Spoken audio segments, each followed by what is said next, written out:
Good evening. We held in accordance with the public laws of 1975, chapter 231. An adequate notice of this meeting has been provided by notice sent to Asbury Park Press, Two River Times, and Star Ledger, and posted in the main lobby of the municipal building. Please rise for the pledge of allegiance. Pledge allegiance to the flag of the United States of America, to the republic and one nation under God, indivisible, with liberty and justice.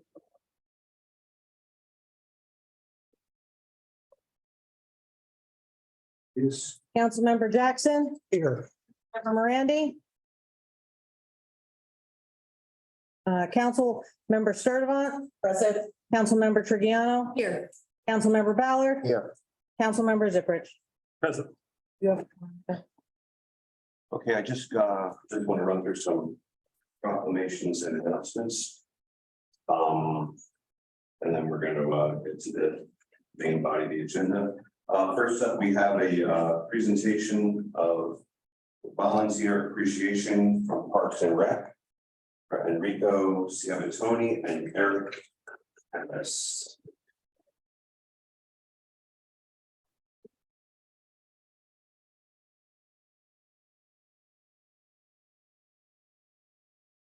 Have it there? Yeah. All right. You want to say a few words? John's got it, all right, great. Ladies and gentlemen, please don't have my notes. There's a long list of volunteer services that Enrico's done. So Enrico he's brought countless programs to the community, such as the Future Buck program, Santa Claus, holiday decorating contest, Future Buck soccer and basketball camps. He's a recreation soccer coach in Red Bank Replay, free sports equipment for Red Bank kids at the Count Basie Cup. With the Red Bank Middle School versus Red Bank Catholic soccer match. He also operates the shuttle bus to get our athletes to their practice games. He does so much, so we're very honored to honor him this evening.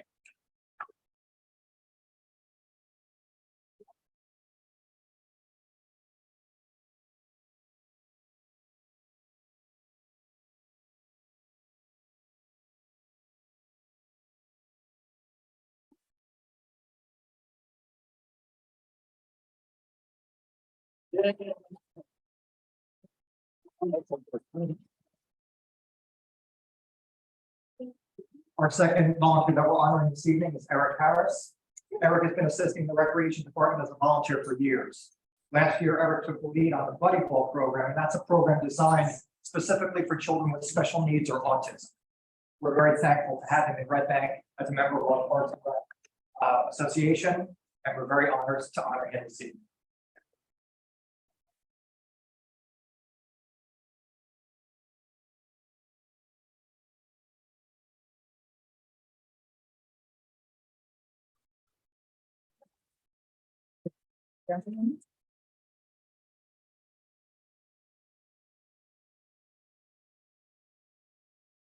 I just wanted to say a few words too. I just wanted to tell you guys thank you for all the years that you have been helping us.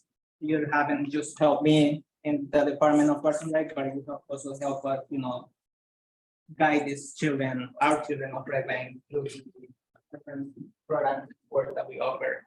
And you guys have helped me as a mentor, Chabatoni and Eric Harris, they serve and they teach me a lot of things. So, thank you.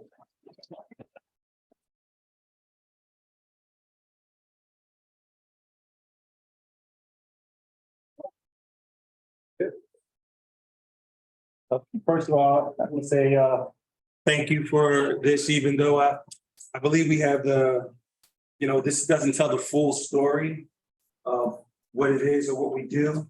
A lot of people's names that should go on this flag. I mean, I'm just a vessel that, the Parks and Rec has, and none of that. I was born and raised in this town from birth until, adult. But I like to just think, without this program, without doing this, I would like to thank and also recognize Dr. Rummage, from the superintendent. Also down at the primary school where we're at, and everybody's here invited to come to good every Monday. the principal there, which is, Mrs. I think Mrs. Losey. And, also the assistant principal, they have been like nothing but welcoming to us, which is like, I mean, to me, from a community standpoint, the stuff that they do for us, and even the gym teacher who I just met the other day, we've been doing this for months, was like, Eric, whatever you need, you use.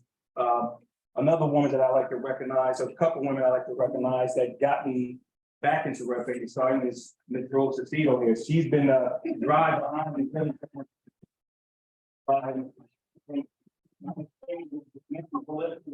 Just knows I'm from the town. She's like, Manny's my nickname because she's like, man, you need to get involved with the kids. You need to do this, you need to do that.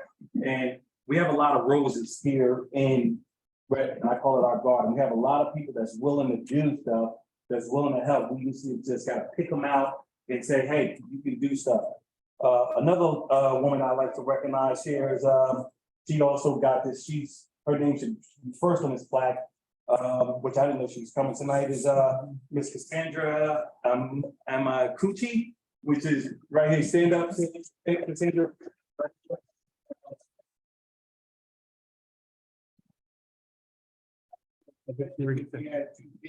She was right across the street from East Side Park there, where she was very adamant about getting this going and saying whatever you need, she would help. She passed out flyers. She went to schools to try to get kids to come out, which was great. But also we need to recognize this, the board, because without you, I wouldn't be able to do what I do. And all we ask for is the space and time, but you guys should be on this plaque too, because this is a community effort here. That's not me. I'm just there doing it. And I do it for free, and I'm willing. I say here tonight, I'm willing to do anything for the town, anything volunteers if you need. You need me to clean the streets, you need me to paint a fence, paint a wall. I mean, we have people in town that will do it. We just gotta ask. We just gotta ask. And I don't care what political party you are in, 'cause I'm not in one. I will help anybody. I don't care what it is, but Just go on Chatter and treat it like a punch list. Start at the top and. no, I will. Thank you guys, but like I said, we need to thank all these people that helped us get to here and other community members as yourself. You see a lot of people that doing this, so we all can get involved somehow. We all can. So thank you, sorry.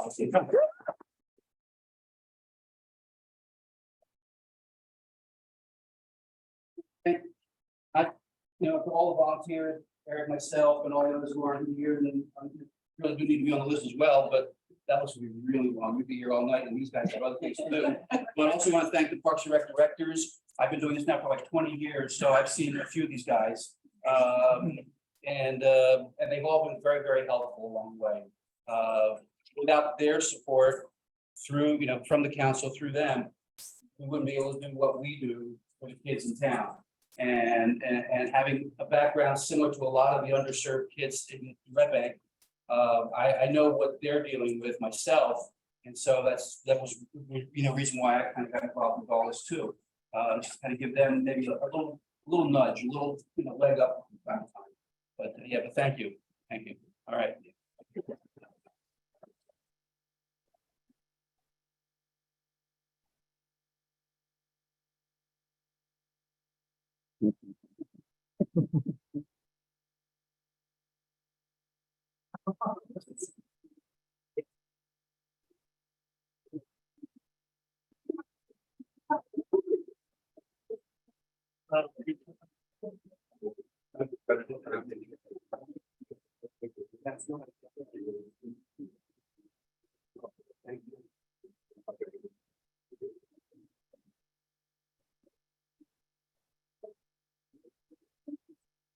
Thank you, guys. Proclamation. The first one, fitting enough, April is National Volunteer Month. Whereas individuals and communities are at the center of social change, discovering their power to make a difference. And whereas every community member can affect positive change with any volunteer action, no matter how big or small, utilizing their time and talent daily to make a real difference in the lives of children, adults, and the elderly. And whereas during this month, all over the nation, service projects will be performed and volunteers recognized for their commitment to service. And whereas our community's volunteers are a vital force to our future as a caring and productive community and should be lauded and treasured. And whereas Experience teaches us that government by itself cannot solve all of our nation's social problems, and the giving of oneself and service to another empowers the giver and the recipient. And now therefore be it resolved that I, William Portman, Mayor of the Borough of Red Bank, on behalf of the Red Bank Borough Council, do hereby proclaim April as Volunteer Month in the Borough of Red Bank.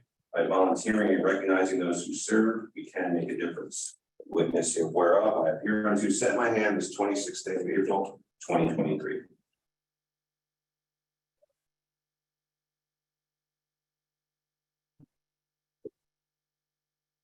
All right. Next, a proclamation for Building Safety Month, May of 2023. Whereas our borough is committed to recognizing our growth and strength depends on the safety and economic value of the homes, buildings, and infrastructure that serve our citizens both in everyday life and in times of natural disaster. And whereas our confidence in the structural integrity of these buildings that make up our community is achieved through the devotion of vigilant guardians, building safety and fire prevention officials, architects, engineers, builders, tradespeople, design professionals, laborers, and others in the construction industry who work year-round to ensure the safe construction of buildings. And whereas these guardians are dedicated members of the International Code Council, a nonprofit that brings together local, state, and federal officials that are experts in the built environment to create and implement the highest quality codes to protect us in the buildings where we live, learn, work, play. And whereas our nation benefits economically and technologically from using the international codes that are developed by a national voluntary consensus codes and standards developing organization. These modern building codes include safeguards to protect the public from natural disasters such as hurricanes, snowstorms, tornadoes, wildland fires, floods, and earthquake, which according to a FEMA commission study by the National Institute of Building Science provide $11 in future mitigation benefits for every dollar invested. And whereas Building Safety Month is sponsored by the International Code Council to remind the public about the critical role of our community's largely unknown protectors of public safety, our local code officials, who assure us of safe, efficient, and livable buildings that are essential to America's prosperity. And it starts with you. The theme for Building Safety Month 2023 encourages all Americans to raise awareness about the importance of safe and resilient construction, fire prevention, disaster mitigation, and new technologies in the construction industry.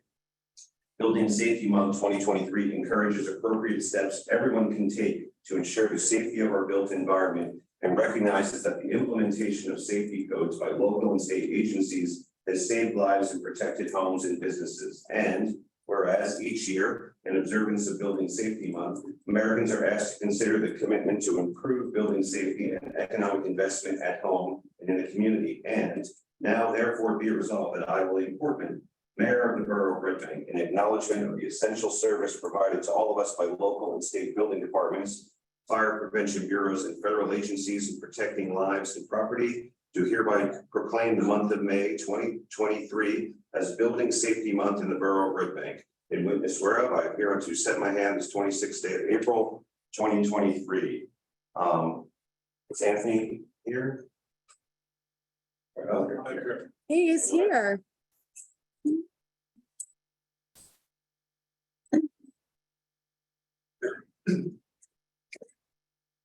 Thank you very much. Appreciate it. Thank you very much, Mayor, Council.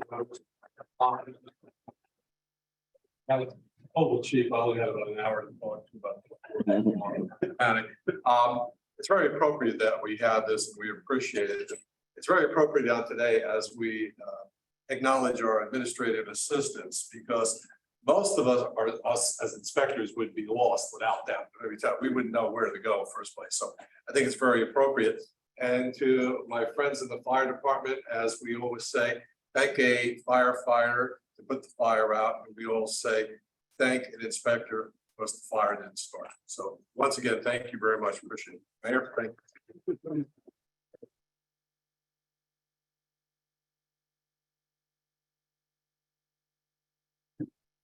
Or just let the record reflect that Councilwoman Miranda arrived. 6:41. Thank you. Another apropos proclamation based on the last one. It is Volunteer Firefighter Recognition Day, designating May 4th, 2023 as Volunteer Firefighter Appreciation Day to honor the men and women of of the Red Bank Fire Department. Whereas throughout our history, the American spirit has been distinguished by the ready willingness of neighbors to join together and help one another. The tradition of voluntary community service is as important today as it was in the founding years of our country. And whereas the Red Bank volunteer firefighters carry on this truly American tradition of citizen response for the common good.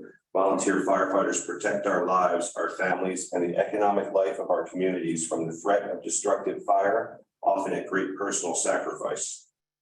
But these volunteers are more than firefighters. In many communities, they respond to a wide range of natural and technological emergencies. And whereas the members of our fire department respond to approximately 550 to 600 calls in a typical year and spend countless hours in training to maintain and hone their exceptional skills.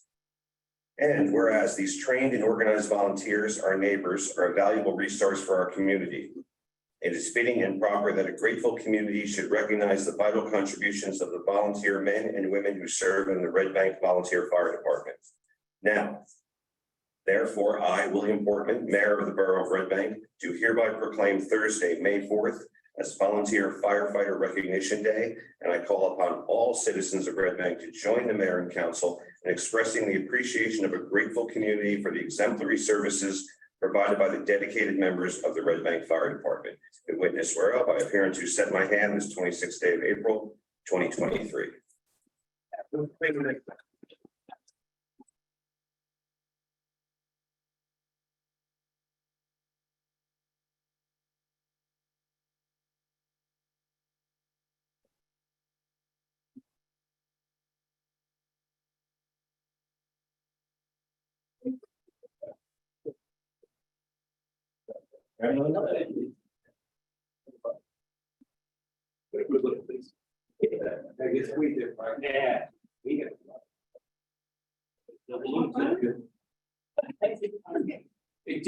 Cheers up.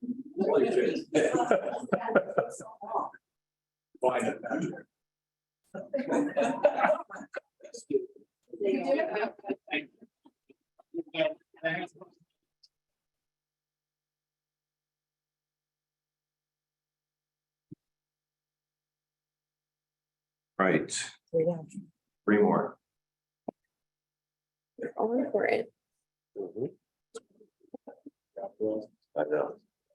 It is Apraxia Awareness Day, whereas May 14th, 2023 marks Childhood Apraxia of Speech Day, during which awareness will be raised throughout New Jersey about childhood apraxia of speech, an extremely challenging speech disorder that affects 1 in 1,000 children. And whereas childhood apraxia of speech causes children to have significant difficulty learning to speak and is among the most severe speech deficits in children. And whereas the act of learning to speak comes effortlessly to most children, those with apraxia require early, appropriate, and intensive speech therapy, often for many years, to learn to speak. And whereas without appropriate speech therapy intervention, children with apraxia will have diminished communication skills, but are also placed at high risk for secondary impacts in reading, writing, spelling, and other school-related skills. And whereas that such primary and secondary impacts diminish future independence and employment opportunities and challenge the ability to become productive, contributing citizens if not resolved or improved. And whereas public awareness about childhood apraxia of speech in New Jersey is essential for families of children with this neurological disorder and the professionals who support them to achieve the needed services for those learning to use their own voice. And whereas our highest respect goes to these children as well as their families for their effort, determination, and resilience in the face of such obstacles. Now, therefore, I, William Portman, Mayor of the Borough of Red Bank, proclaim that May 14th, 2023 is Apraxia Awareness Day, and citizens of Red Bank are encouraged to work to increase awareness and understanding of childhood apraxia of speech. Witness whereof I have hereunto set my hand this 26th day of April, 2023.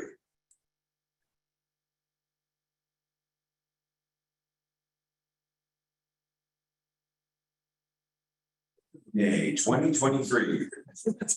It's actually important. Yeah, it's a good one. And I have here, by the way, I'll read it after.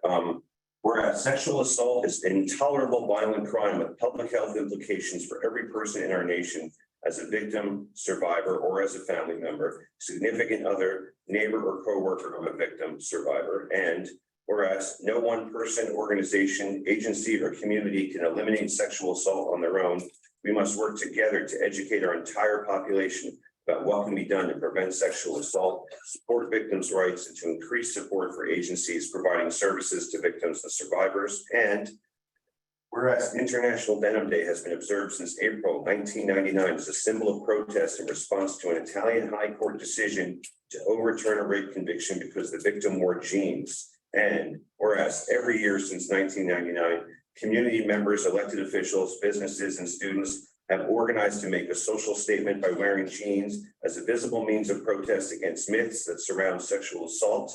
And whereas Red Bank is dedicated to support the Denim Day initiative, as there is no excuse and never an invitation to rape. Now therefore, I, William Portman, Mayor of the Borough of Red Bank, the state of New Jersey, hereby recognize the 26th day of April 2023 as Denim Day, and witness whereof I have hereunto set my hand this 26th day of April 2023. And I see here that the staff, our borough personnel, have donated a total of $100 to 180 Turning Lives Around, a great organization. They just had their gala last week. There you go.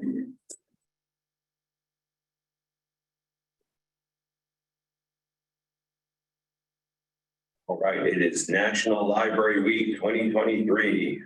Whereas libraries provide the opportunity for everyone to pursue their passions and engage in lifelong learning, allowing them to live their best life.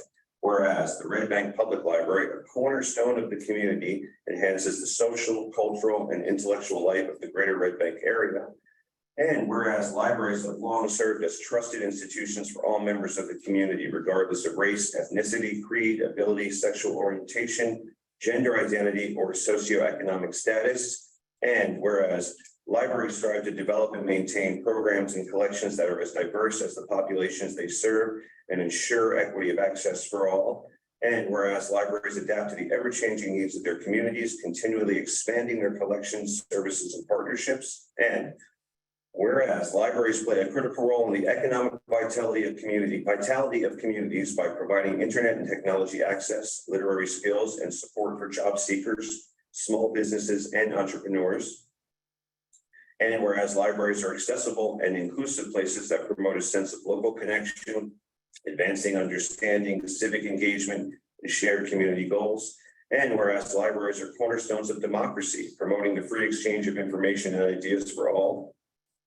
And whereas libraries, librarians, and library workers are joining library supporters and advocates across the nation to celebrate National Library Week.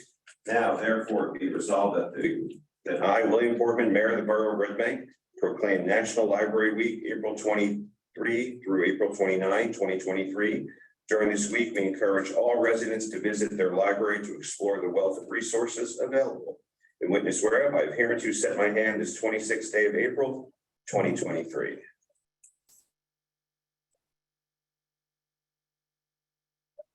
And Eleni. Oh, wait, yes, sir. Elaine's here too, all right. I was just gonna go to the go-tos, you know. That's right, yeah.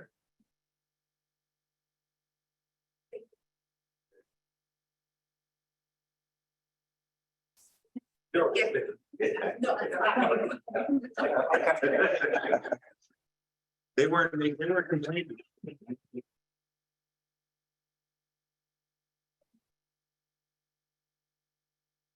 I'd like to just take a moment. It's not on the agenda, but our community lost a really great young man, Josh Bruce, took his own life recently. Funeral was today. I was at the service. It was a healing and simultaneously hurting event. There were a lot of people that came together. I know we've done lots of mental health awareness stuff. I know that my kids have taken full advantage of the Source at Red Bank Regional High School. It's an amazing program, and I think it's a good time to remind everybody that it exists, especially if you have high school age kids.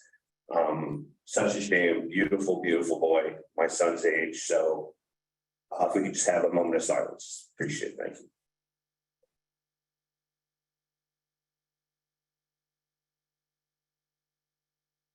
Thank you, everyone.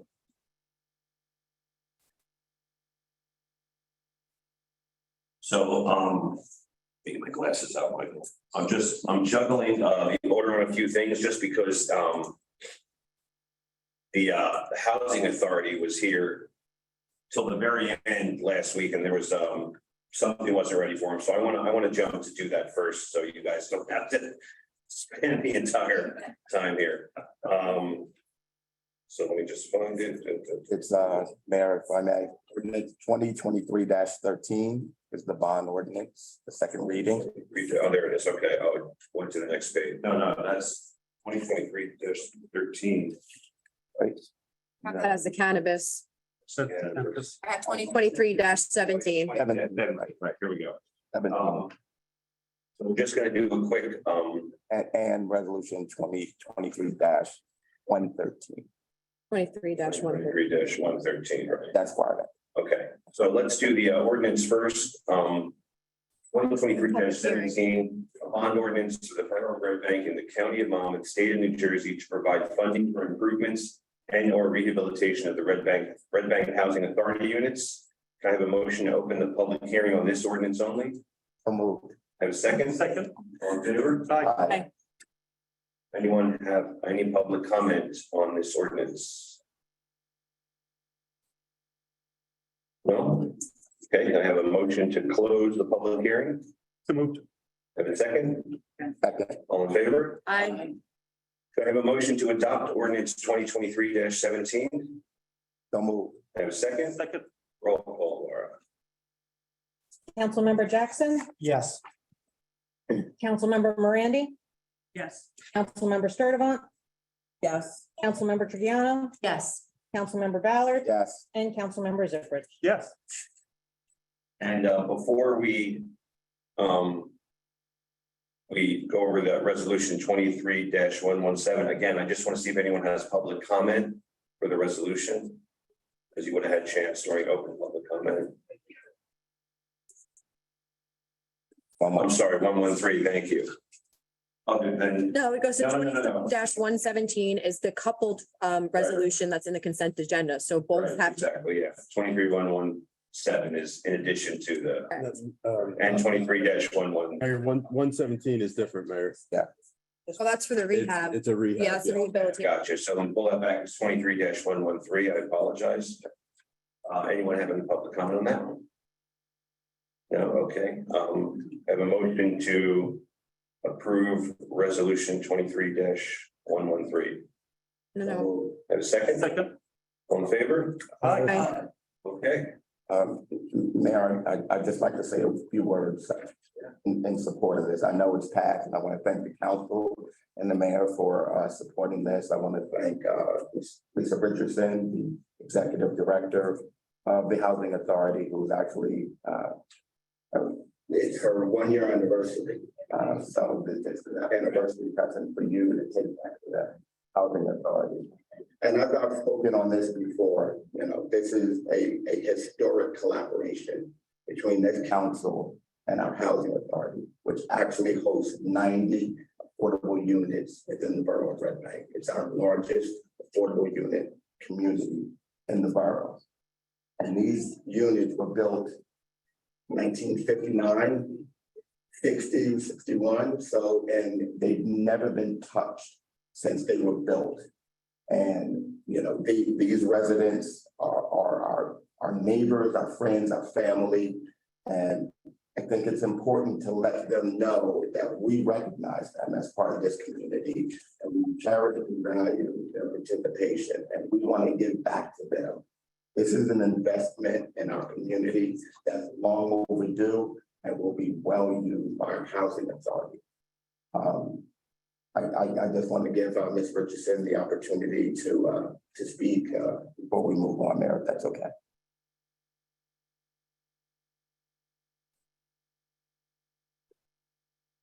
Be short. yeah. There you go. Thank you all. I echo Councilman Ballard's comments with regard to the Housing Authority and their stature and belonging to this community. On behalf of the residents, staff and the Red Bank Housing Authority. I thank you for your commitment to affordable housing, maintaining affordable housing in the Red Bank. I look forward to working with you all and the borough on this project. And I think you'll be amazed at what we can do. We're committed to doing it, and you've evidenced that by committing the funds to help us do our pre-development work and planning. Thank you again. And thank you for your courtesy.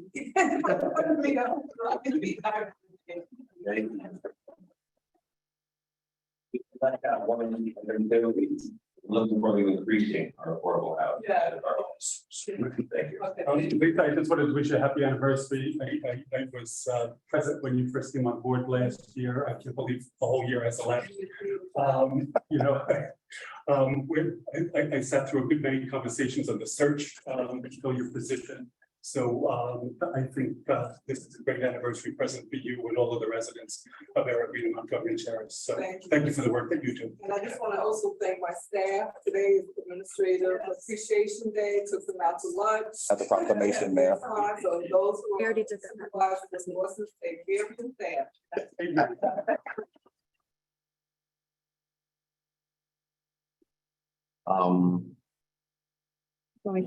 I have a motion to open the public comment for agenda items. We can do a motion on this one. So we should. Let's do a motion. Can I have a motion for public comment to open up the floor to public comment?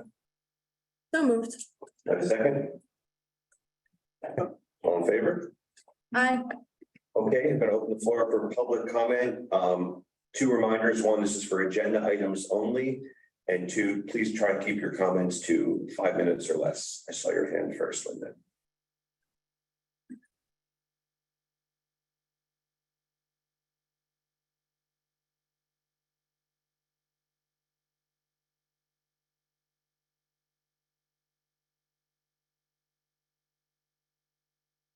Thank you very much, Mayor and Council. I appreciate the opportunity. I want to speak about cannabis, and that's part of the agenda tonight, correct? Okay. Email address. Address. Oh, sorry about that. Linda Hill, and that's 64 McLaren Street. Thank you.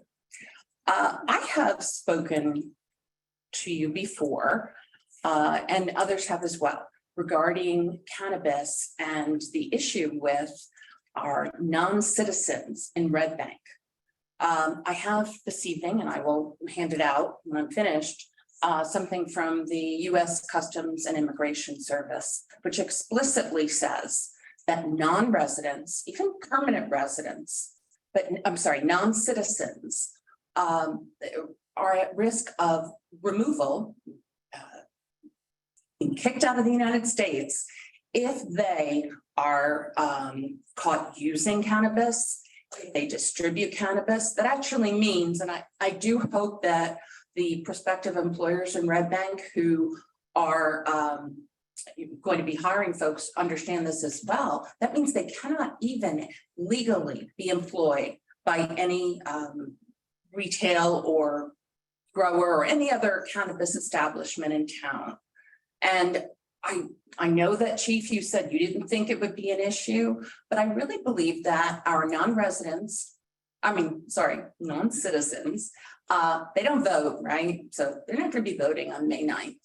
But they deserve to be represented by you as well. I know that a few of you voted for us to be a sanctuary city, and now's an opportunity for you to put, your heft behind something that I think could be critical for apparently 10% of the residents in Red Bank are non-citizens, permanent residents, temporary residents in the United States, and they will be at risk of deportation if someone calls or reports them, or if our police do that, if they cooperate with the UCIS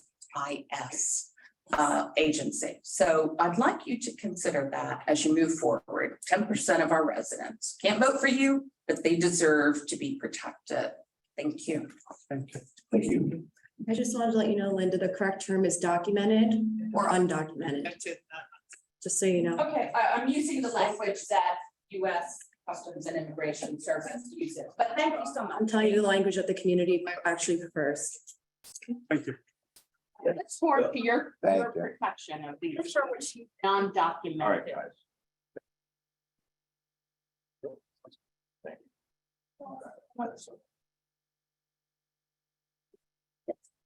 Hello, Steve.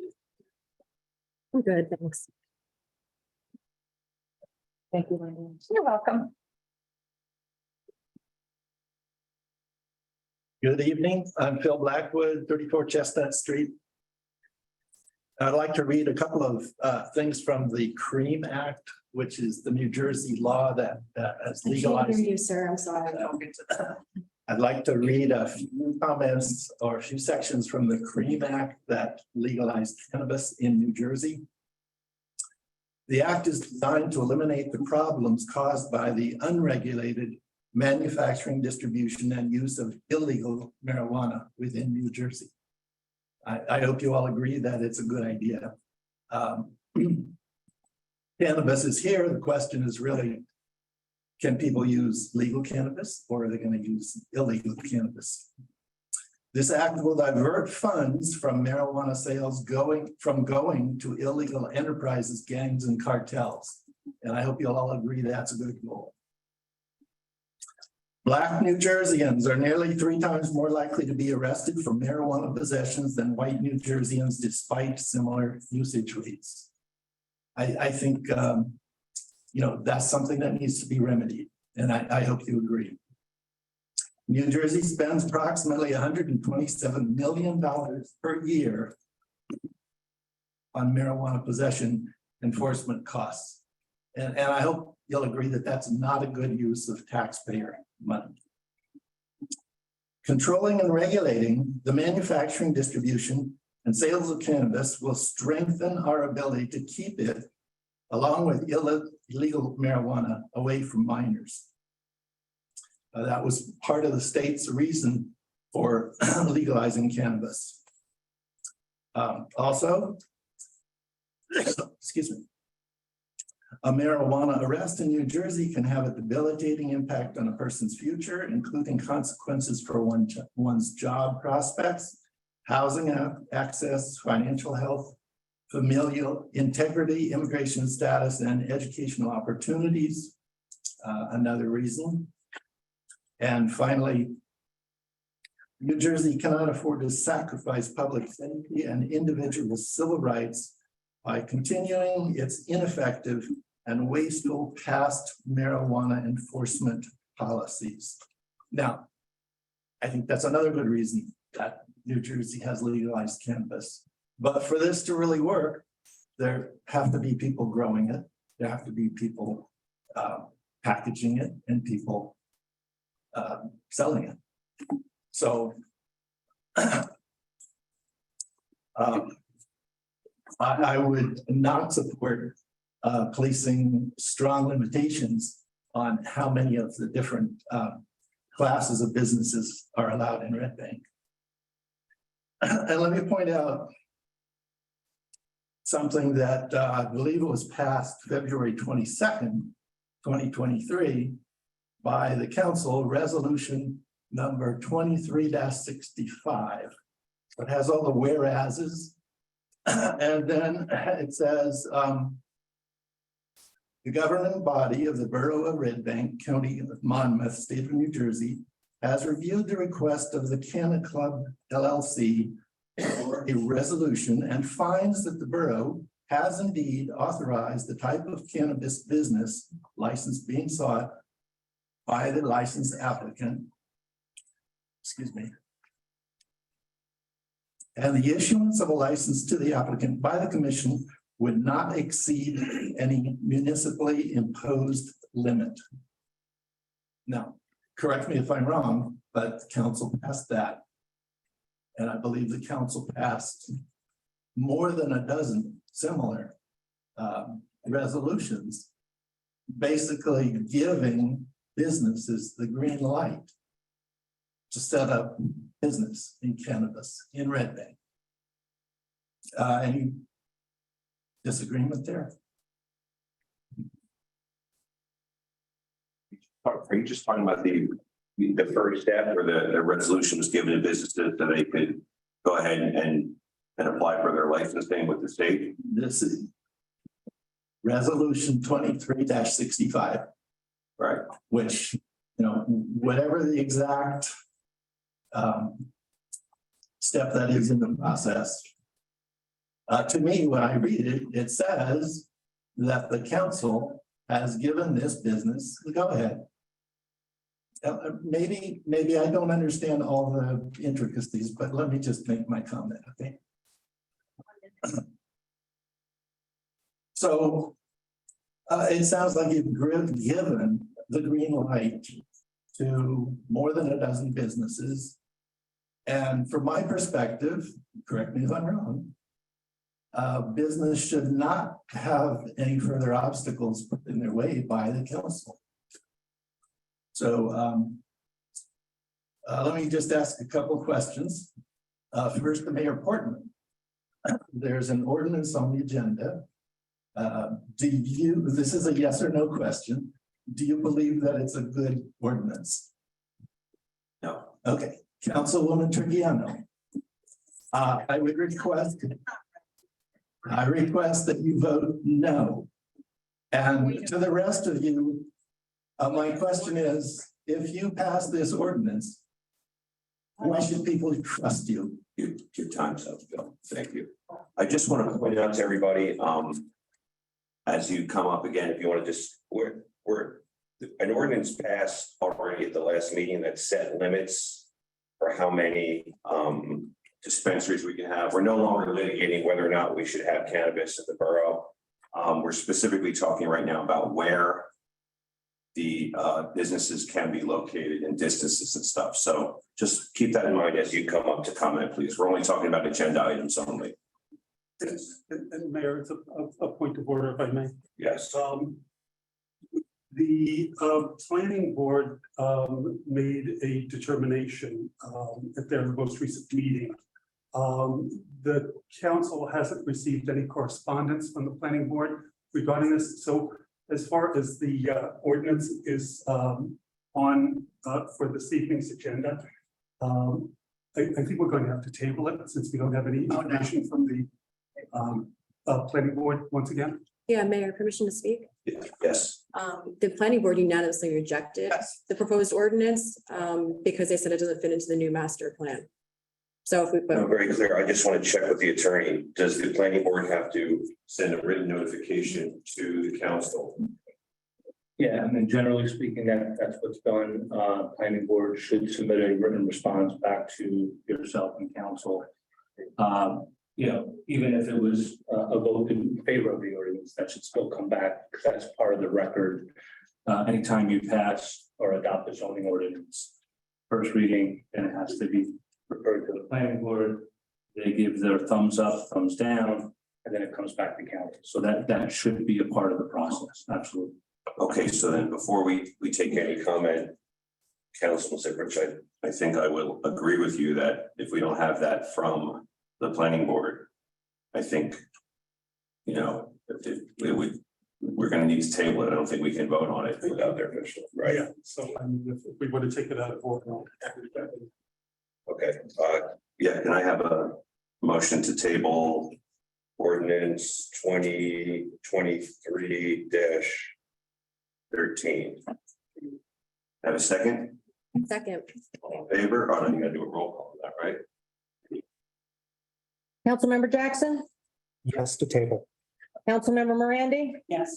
Councilmember Sturdivant, Yes. Councilmember Trujillo, Yes. Councilmember Ballard. I just have one question before I vote. Is there a time limit for the planning board to get back to the council? And does the council have a time limit? So under the statute, the planning board has 35 days to review the ordinance. If they fail to review the ordinance within 35 days, then the council would be able to proceed with a second reading. In this case, though, they have reviewed the ordinance. We just don't have in writing that gives reasons why they rejected the ordinance. Under the statute, under the municipal land use law, if the planning board First of all, the easy scenario is if they say, yes, this complies with the master plan. We're not having this discussion right now. In the event that the planning board rejects some or all of the ordinance under the statute, council could still reject the rejection of the ordinance by the planning board, but would need a 2/3 or a four-member vote in favor of the ordinance to essentially override the rejection of the planning board. So, and in order to do that, a member of council would have to put some reasons on the record as to why they're essentially disregarding the planning board's recommendation. So that's again, just the reason why this body should have something in writing from the planning board with regard to the reasons. I know it's been reported publicly, but that's not part of the record. And Dan, just for clarification, the 35 days starts when the council sends it to the planning board or when the planning board has reviewed it and rendered their determination. So I don't have the statute in front of me, but I can tell you they have reviewed it within 35. Thank you. Okay, and I'm sorry, you kind of answered my question, but I guess more to the point, similar to a veto by the mayor. You know, there are certain time limits when the mayor has to act, you know, and then the council clock starts to tick on when they can act on veto. Similarly, there's a time limit for the planning board to make a determination, which they have within the 35 days. Do they have X amount of days to get a document to the council for review? And then does the council have X amount of days to act? Sure. I will look at the statute while we're having the meeting, but my recall of it is they have 35 days to act.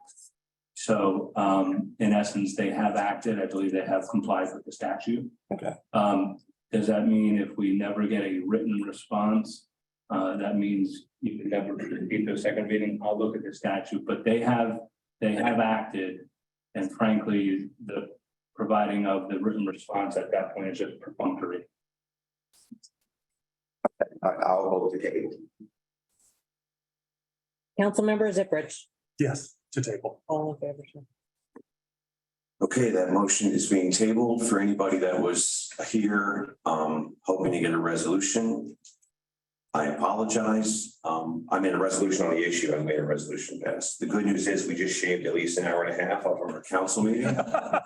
So, You're welcome. yeah, let's move on. What's that?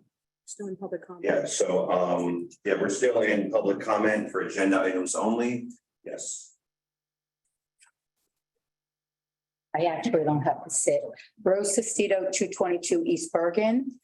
As the chair of the Red Bank Parks and Recreation's Resident Advisory Board, on behalf of the board, we want to congratulate Enrico Sabatoni and Eric Harris for their, I don't even know the words. They're exemplary. I don't even know if that says it, Mayor. Dedication and selflessness for not only the kids of Red Bank, but the residents of Red Bank. Sorry, Eric. Eric Harris started a book club with preteen girls. He's the only one that read the book. Yet he met with those girls every week. And his generosity took all the girls to eat all night long, all what they wanted. There's not enough words to thank both Eric and Enrico for what they do for the community. And they're looking for you at the senior center, Eric. Thank you. Thank you. Thank you. Anyone else have comment on agenda items? So I have in the back first. Yes, Mr. Poku.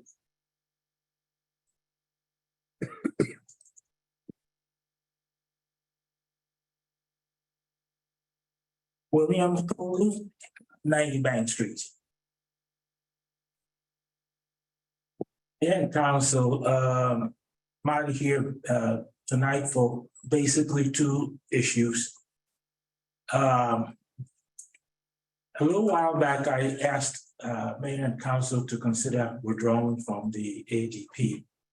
And I believe the clerk has provided all of you with a court order that says that the Freeze Act is applicable for while I'm speaking on the budget. So with respect to the budget, you're going to be collecting less money than you have had in the past. I understand that Mr. O'Hearn has provided information to the tax assessor who is working on having the tax collector cut a check. But this is not about me. What it is about is that for many, many years since this ADP was put in place, we've been balancing the budget on the backs of poor people. We all know that rich people know how to avoid taxes. I'd like to bring up one specific example. The NAACP encouraged Ms. Ethel Brandon, for instance, several years back to file an appeal. What happened was that she was unsuccessful, got a 2B, but then the Freeze Act should have kicked in so that for the next 2 years, she would not have had to have her taxes raised. So I'm here to let everybody know in the community, and this is very far-reaching because it applies to everybody in Monmouth County, and it's probably going to be used also in other parts of New Jersey. So if anybody needs assistance, if you ever listened to me and filed and thought it didn't mean anything, you can go back. There's no statute of limitations on it. Ethel can actually get money back from Red Bank and many other folks. My greatest nemesis, through my research, I found out that he also did file, and I'm gonna reach out and help him and let him know he has an option to also get money back. So that's with respect to the budget process. And whoever is going to be governing this community needs to understand how we're going to do more with less. There's going to be less money. We're not going to be able to just take money away from everybody by raising their assessments every year. We're going to need to figure out how the money that we collect is going to be used in a manner that basically grows this community. So that's why a while back I spoke with you, Mr. Mayor, and mentioned Mr. Mena, that this has been in the works for a very long time. And we would like for some kind of a debate, discussion for the whole community. And it happened that even though I'd set all this stuff up, I had no idea. I was passing through and saw a rally or a taco party by Mr. Hogan. And he goes on the microphone and he says, Mr. Portman, or something to that effect, wherever you are, I want to debate you and whatever. So I walked over to him and I said, from your mouth to the ears of God. And I will bring that message over to Mr. Portman and see whether we can talk about this. One of you is going to be the mayor of this community. And I'm not here in support of anybody. I mean, don't take anything that I say either as a criticism or an endorsement. It is not. It is what is this community going to do with the scarce resource that we have. And tonight is basically the first night of such a debate, because I did think that Mr. Hogan was going to be here, so I was going to ask Mr. Ballard to be his proxy and speak if he wants to. But I see Mr. Hogan back there and Mr. Portman, you are here. Let's start the conversation. And if the two of you can make up a date, Father Log has a place where we can hash all this stuff, the whole community. Because Red Bank NAACP is going to be encouraging poor folks to exercise that right, so they're not bleeding. A while back, I came and I said, let's stop the bleeding. I'm here to give you more information that we need to stop bleeding. Thank you. Thank you.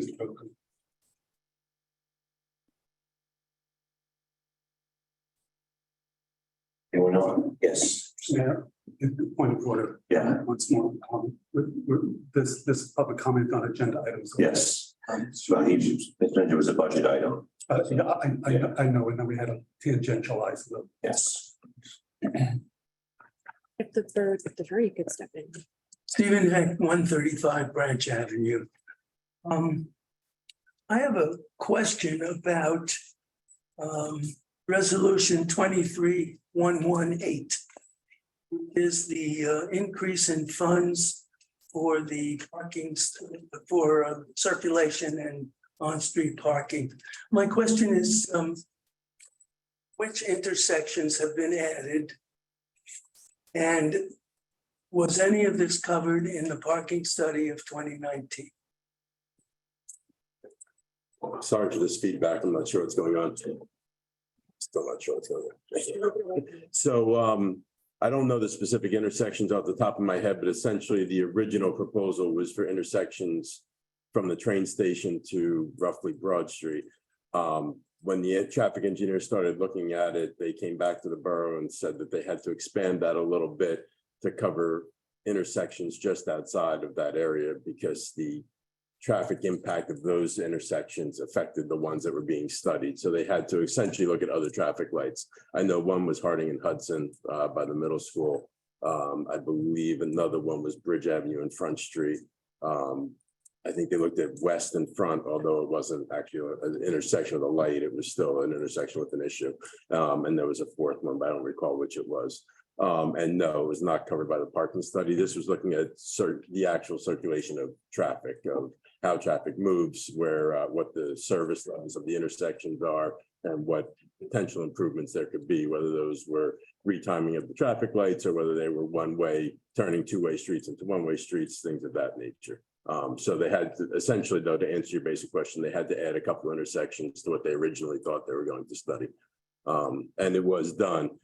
This was when they went to bill us, we realized it was not officially approved, although it was discussed and wasn't officially approved. So to make the payment, we have to pass a resolution. All right, thank you. Pardon me. It does say that on-street parking is a part of this reassessment. That's why I asked about the 2019 study. Right. It was to the extent that how on-street parking affects the traffic. It wasn't about the amount of on-street parking, how the on-street parking affects the flow of traffic. Thank you. Couple of other questions with respect to 23122, which is the fee schedule for street eateries. Is this the same monthly per space fee at the various tiers that was in for last year, for the abbreviated time of last year? Are these the same fees? No, they're probably about, I think they run from $150 to $250 a month per parking spot. Yeah. I think last year they were something like $600, I think, a month. So this is a reduction? $350? This is a reduction from last year's, yes. This is a reduction from last year's fees. Okay, well, I'm glad to hear it. And one other thing, last meeting, there was a vigorous discussion about fire department needs. The irony of presenting a proclamation tonight to the fire department and not having anything on the agenda or anywhere that I could see any public statement with respect to the request that was made by the fire department. Do you plan to increase the amount of money for so-called rent to the fire department? I'm sorry, Steve, I didn't think that was gonna be for me, but I'll answer it the best I can. So yes, there is an increase in this proposed budget for introduction tonight to bring the fire department to essentially the full funding that they requested. Does that answer your question? I'm sorry. It answers my question and I'm thrilled to hear it. I would have liked to have seen some. Mr. Hatch, that was actually a result of the fire department very quickly responding to the council's request for additional documentation, which they provided right away. So we had an opportunity to review. And, you know, we're happy to support the fire department and comply with their request for additional funds. Oh, I'm happy about that. Thank you. All right, anyone else? I saw Bob's hand up was behind you.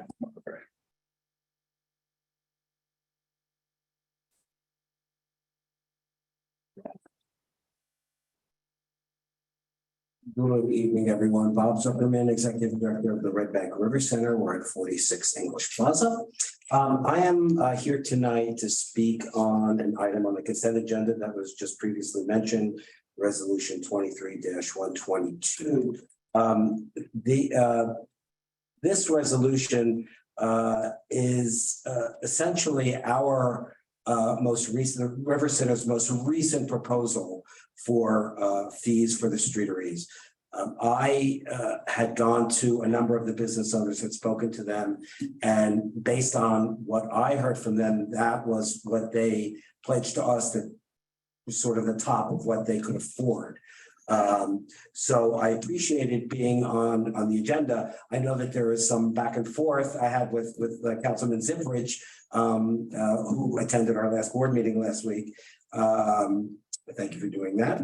As Councilman Zimbrich is our liaison to the River Center about, and I know that he had spoken to a couple of you, I believe, about those fees, and it was a proposal that came back that was higher than that, not significantly higher, but higher enough that I now have gone back to those business owners to say, at that rate, would you participate in a streetery? And I'm here to just let you know that out of the 4 people I spoke to, there was one business owner who said that they would. And the other 3 said that that would still be too burdensome for them and they would not participate. I just want to put on the record, I mean, it's obviously it's up to all of you to deliberate this and hopefully we can get something passed.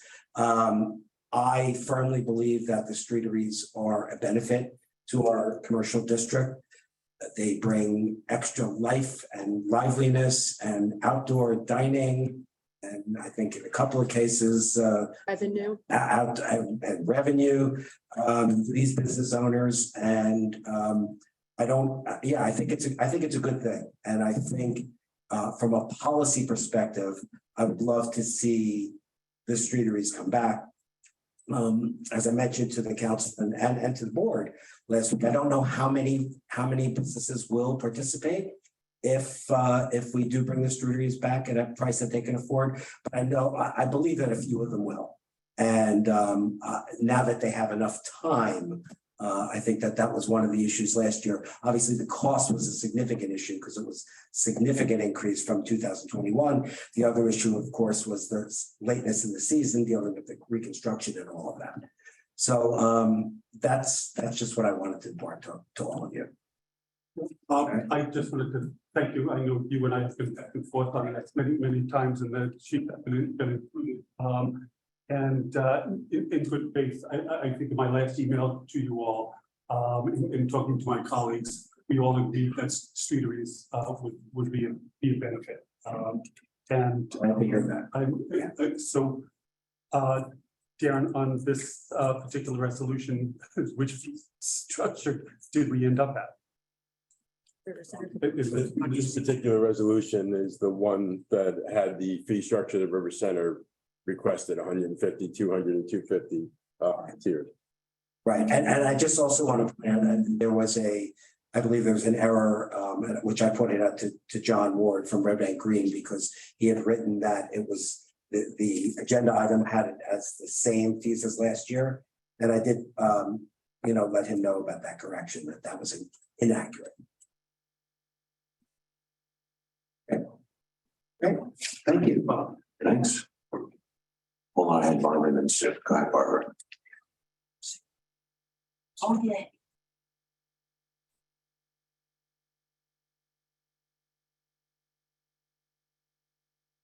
Barbara Boas, 135 Branch Avenue. Mine is kind of a general thing about the entire consent agenda. It seems to me, in the past, and maybe my memory is not as good as others, but that items of such large amounts of money to be spent were never on the consent agreement. We should get a yes or no vote from every member of the council when you're spending 350,000, when you're spending more than. I don't know whether that is regulation. I'm sure it's not, or we would be doing it. That's why we have a lawyer to tell us these things. But it has been in the past kind of the policy of the council not to put those kind of things on a consent agreement, because I don't think it's appropriate for those big amounts of money to be just a yay and a nay. But Well, we did do a vote on the ordinance as well, right? So it was kind of. yeah, but this one, but authorizing the money is in the consent. I mean, it is, and obviously the amount of money is not on this, but if you had gone into the packet, you would see how much it was. But it just seems to me that there's bits and pieces on here that really need to be thought of as something that needed to be voted for individually, and not that there was any controversy, but I just think that money should be separated from naming a new fire department person. I mean, not that that's not important, but it's not costing us $350,000, or it's not costing us $100,000, whatever these are. So in the future, just can you consider not putting those kind of things on the consent agreement? The other thing is, I'm kind of sad that the council still could not bring themselves to support the streeteries in a way that was, I mean, parts of obviously, if only 1 out of 4 are going to be participating because of the costs. I'm not quite sure why we want to balance our budget on the backs of a few restaurants. And that's what I feel. Just to be clear, I think what happened was a number was suggested to them that was higher than this number. And that's the one where he said only 1 out of 4 participate. And at that point, I believe council said, okay, we can settle on these numbers, because these numbers came about. Bob had told me originally that. Yeah, well, he said this was the numbers that he had talked to them about. I thought that's what he just said now, but I could be wrong. You're correct. All right, thank you. All right, yeah. Billy's correct or I'm correct? Well, we should have more than 1 out of 4 with these numbers. I'm glad to hear that, because I think that is such an important corner of Red Bank, and it really needs to be dealt with and we appreciate it, those of us who live here, because it's going to be fun. Thank you. All right, thank you. And Mayor, just as another point of order, this doesn't reflect. I had with River Center and the chief over the course of the last couple of days, but I'm going to table that one. I'm sorry, what? The resolution you're saying doesn't reflect it? Doesn't reflect the negotiations that, the resolution doesn't reflect the negotiations that we've had with River Center this past week. So I'm going to ask that we table this to the next meeting. Okay. Well, I mean, I was waiting for a piece of correspondence back from River Center, and I didn't get it. So this is. We'll get to that when we get to the resolutions, and we'll keep going with public comment. Thank you. Let's go in 25. I'm just curious about the municipal budget, if they're gonna do a budget presentation at some point. You got pushed back, we have a new date. Yeah, right now, we're looking at either the May 2nd or the 4th. All right, great. And with that, I'm glad to hear about the support of the firehouses and everything. But are you taking any consideration into the Public Utilities Manager report that came out? Where it's talking about a lot of things need to be fixed. For example, like the GPS are not updated, their service isn't subscribed to. It looks like a lot of our employees need education and professional education to meet the demands of their job. Obviously, vehicles need to be fixed, safety. So it looks like there needs to be some investment to get that department up and running correctly and efficiently. So is that also being considered into this new budget for spending? Susan, I would say it's not, because in the report that came out last week, and most of my colleagues received their hard copy of it tonight, on the dais. I would say that wasn't taken into consideration at Mr. Cena's preparation of this budget. And what our consultant indicates in the report is that some of it should be factored into the 2024 fiscal budget. Yeah, but I mean, some safety thing. Well, I just want to say some of it, not maybe not all of it, right? And some of it's capital. There's money put in the budget for capital borrowing. So some of it, but not everything. So to be clear, when you guys are doing yours, prioritizing certain things absolutely should be done sooner than later, especially with our employee safety, for example. And even spending a few dollars might help us be more efficient and more cost efficient down the road. I just didn't know how much was going to be taken into consideration, but this is definitely a very eye-opening management report that I think everyone should really read. Yeah. Thank you. Yes, and Suzanne, to that point, some of the items that the consultant indicates in the report have been addressed by the mayor and council so far this year. Hi, Stuart Johnson, 36 Vista Drive in Little Silver. I'm actually here tonight to ask about ordinance 2023-18. And it's a simple question. It's unfortunately, it's not controversial, so we won't have a long discussion about it, but these lead pipe upgrades to the streets in the town. I've seen a 10,000-foot color-coded image of the section of town that's affected. And I've also heard mention that there's some more resolution available from the borough regarding which houses are affected, which houses have unknown versus confirmed upgraded pipes or confirmed lead pipes or galvanized pipes. And someone direct me as to where to find that. So the actual inventory is on our website. I can send you the link, but it is on our website. The map is there, but also the actual property by property inventory is on our website. Excellent. That's what I'm looking for. Okay. And then real quick, thank you for all the consideration and for listening to us as the fire department. And I look forward to a positive vote on the budget. Thank you. Good night. You know, I always do that down here. Thank you. You're a role model in that regard. Anyone else have any public comment or agenda items? Anyone online? Oh, I'm sorry, Mayor. I forgot. There's one, Mayor. Barbara Monahan, you can unmute, you have the floor. Hi, Barbara Monahan, 30 Pinckney Road. My voice is from allergies, sorry.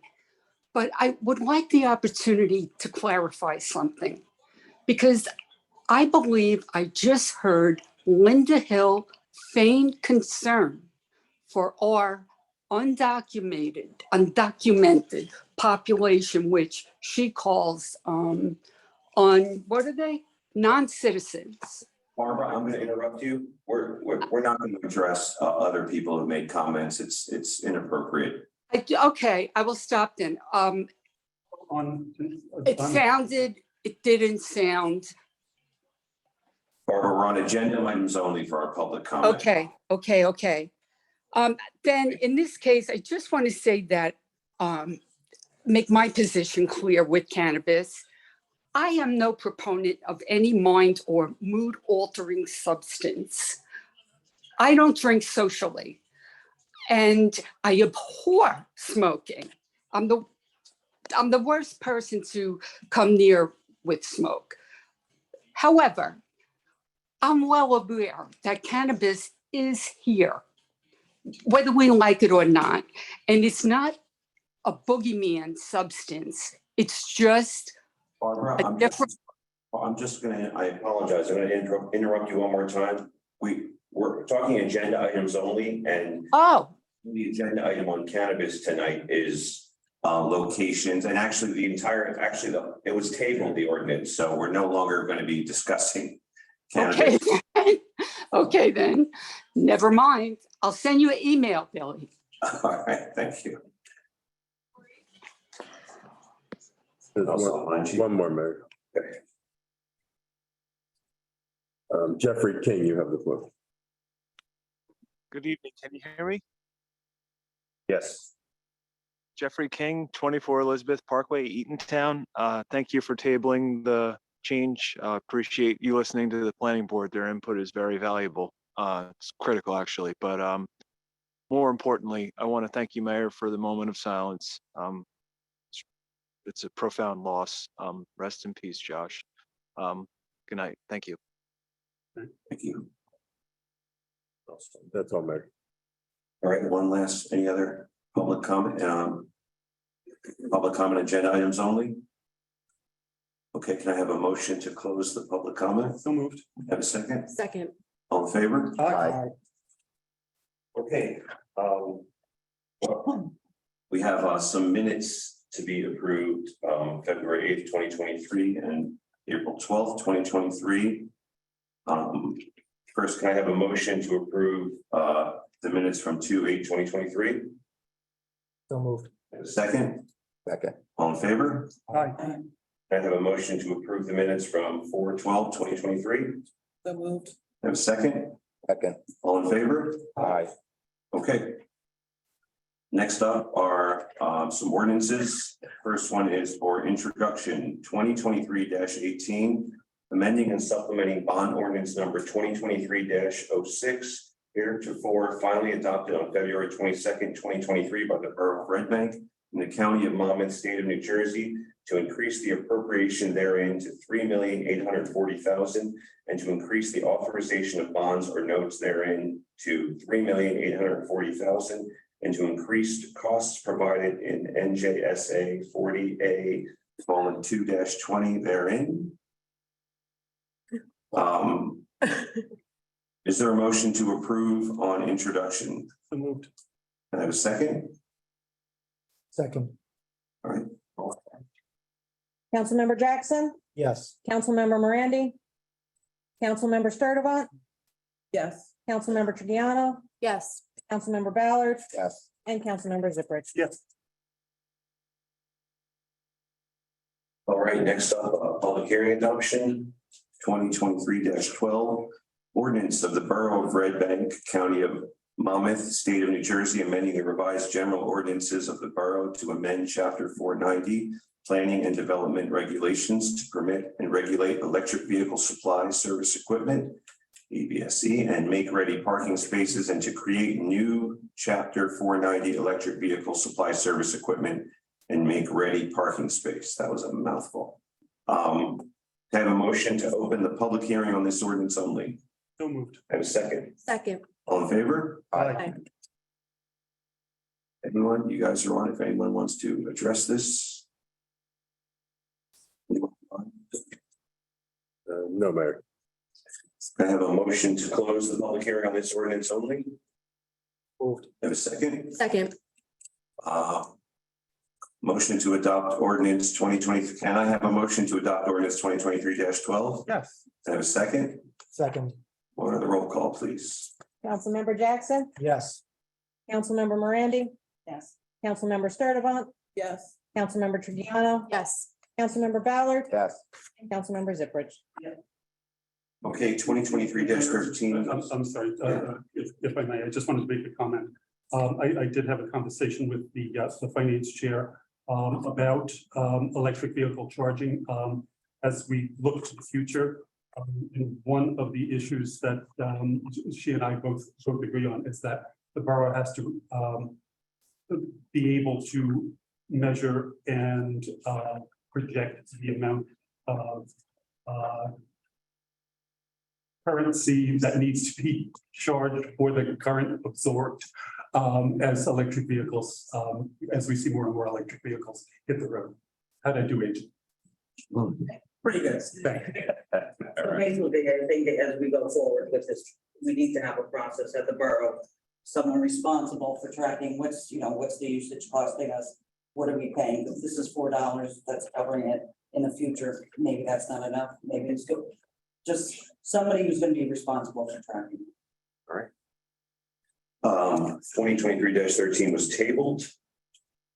2023-16 bond ordinance of the Borough of Red Bank in the County of Monmouth, State of New Jersey to provide funding for the South Street roadway improvements project.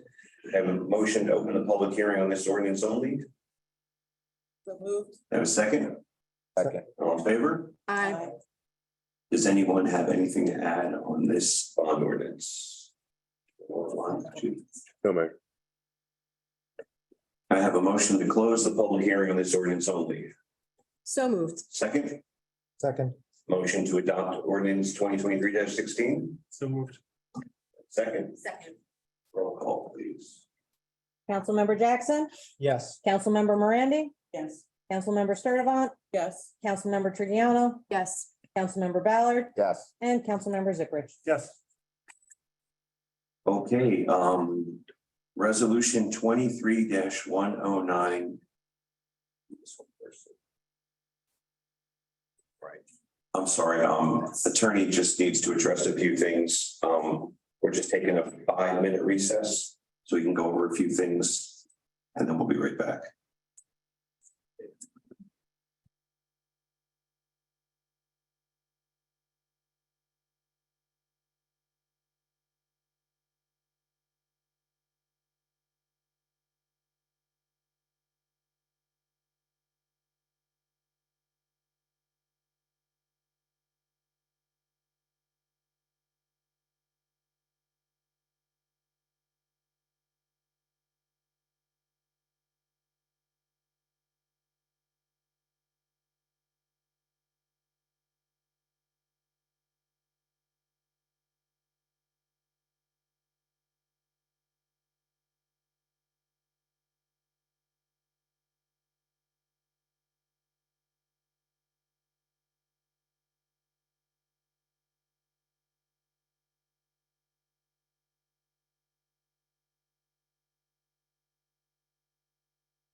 We need to discuss when we're gonna have the presentation and when we would like to adopt. Normally, we would adopt within 28 days. I'm not going to be here on the 24th. We could adopt that night and have the hearing without me, but I prefer to be here. We could put it off to the following Wednesday after that. I don't know if you'd like to change council meeting nights, or we can just do a special meeting for the adoption. We just really need that date so the clerk can advertise that and we can get that out to everybody. But at the presentation, we were also discussing the presentation for May 2nd or May 4th. That's next Tuesday or Wednesday. It could be the following week. I know we usually wouldn't have it on the night of a normal council meeting on the 10th May. I'll be leaving on the 15th. I'll be away for 10 days. So. All right, so we're not, so the 24th that you're saying we wouldn't have it during a regular council meeting. You could, no, the hearing you normally would, within 28 days, that would be the timing that we usually would have it. I'm just not going to be here for the hearing. So, When are you coming back? I'll be back the 25th. So you're saying we could? Yeah. Saying we can either keep it on the 24th, he won't be here, Definitely rather. the meeting. Yeah, so. I can make myself I'd rather available for be- meeting in the room. So Mayor, I think the option is that we move the meeting from the 24th to the following Wednesday on the 31st so that we can do the regular business as well as adopt the budget. Or we could hold our regular meeting on the 24th, not adopt the budget and adopt it on the 31st at a special meeting so that Tom could be here. I'm fine to move it to the 31st personally. Yeah. Does that work Me. for everybody? Works for me. It's less meetings for everybody and we can get everything I'd like done. you to be here. I'd love to be Yeah. here and then like in the presentation, I'll explain a lot of different things with whoever is with me, whoever's here with the finance committee. We'd love to just go over details. We can go over the assessment demonstration program, which I think it's maybe misunderstood from some things I heard tonight. We do raise the amount of taxes we need for operations. So we're flying all the departments are meeting all their requests and we are planning for the future. So I think the budget's a very good budget, well worked out with the finance committee. And everybody had a chance to look at it. We're, taking care of all the departments and all our needs. We're not cutting any services and it's fair to the taxpayers also. Thank you. So, Thank you. So I guess we just need a vote to introduce the budget. well, hold on, I just gotta see if anyone else has any comments, right? It's not, Yeah. yeah, it's just introduction. Oh, so I don't have to, all right, yeah. Okay, so then, is there a motion to adopt, Introduce. I'm sorry, motion to, Right. hold on a second, we already did a motion to introduce. So is there a motion to? Yeah, is there a motion? Yeah, I was right. Is there a motion to adopt resolution 23-109, the introduction of the 2023 municipal budget? Sorry, Mayor, my All right. mistake. I jumped on you. And a second, Second. all in favor? Aye. Okay, Councilmember Jackson, Yes. Councilmember Morandi, Yes. Councilmember Sturdivant, Yes. Councilmember Trigiano, Yes, and of course, any funds that are west side that are in the budget, you just recuse myself from the funds that are going specific, abstain from my firehouse, but I'm allowed to for the rest of the fire department. Councilmember Ballard, Yes. and Councilmember Ziprich. Yes.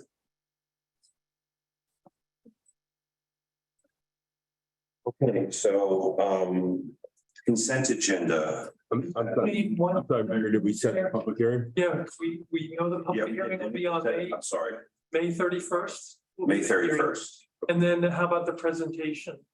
Do we have is everybody on board with a certain date? So Mayor, typically the finance committee handles that. It's not an actual council meeting. So the finance committee, myself and the CFO are usually at that presentation. So that's up to the finance committee when they're available. We threw out the 2nd and the 4th as possible dates. I believe Councilwoman Morandi will not be here either one of those days. Is that correct? That is correct. Okay, so. I'm looking at my calendar to see what I'm.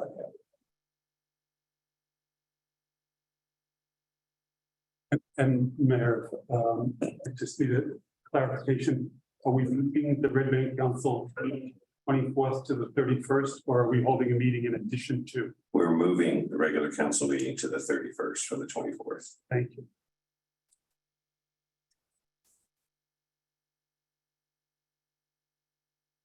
If the finance committee is not sure of the day, we will make sure we advertise or get that out on the website. Everybody to know, I'd be happy to have a lot of people here for me to go over all the details and answer any questions. So the evening of the second or the fourth works for me. They won't work? They both work. Okay,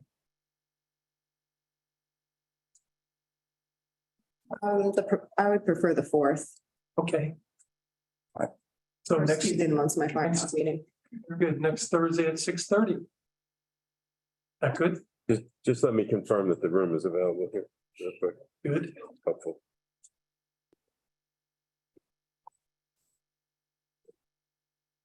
Word is good. Thank you, everybody. Have a good evening. Yeah. Okay. So let me just be clear about where we stand on the consent agenda. We already covered 23-113. And then you were just discussing 23-120. Just now, Michael, and I don't know what, did you come to a resolution on that? Well, my suggestion was because the township, the borough engineer is on. Your microphone, so that the people can hear you. Thanks. So my thought was the borough engineer is on Zoom to answer any questions of council with regard to the different options, if you will, as to the proposed subdivision. So my thought was to perhaps pull that from the consent agenda, so you can have that discussion and then vote on. So maybe go through the consent agenda, resolution, the vote, and then come back to that one, if that's okay. Does that work for you? Yeah, for me. Okay, so let's pull 23-120 off the consent agenda. Can I have a motion to remove 23-120 from the consent agenda? So moved. Have a second? Second. All in favor? Aye. And while we're doing that, I'm gonna make a motion to table 122. I let Bob know that we were going to table that, and he was okay with it. Okay, I mean, it's a discussion item also, so. We can certainly table it and then discuss it, or in the same way, I guess we could.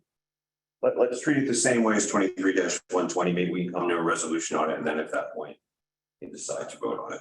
No, I'm gonna make a motion to table it. Because Bob and I still have some work to do.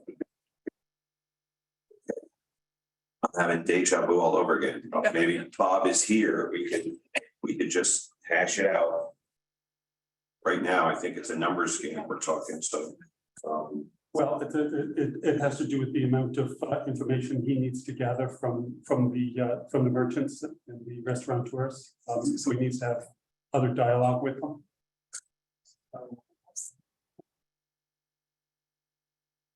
All right, well,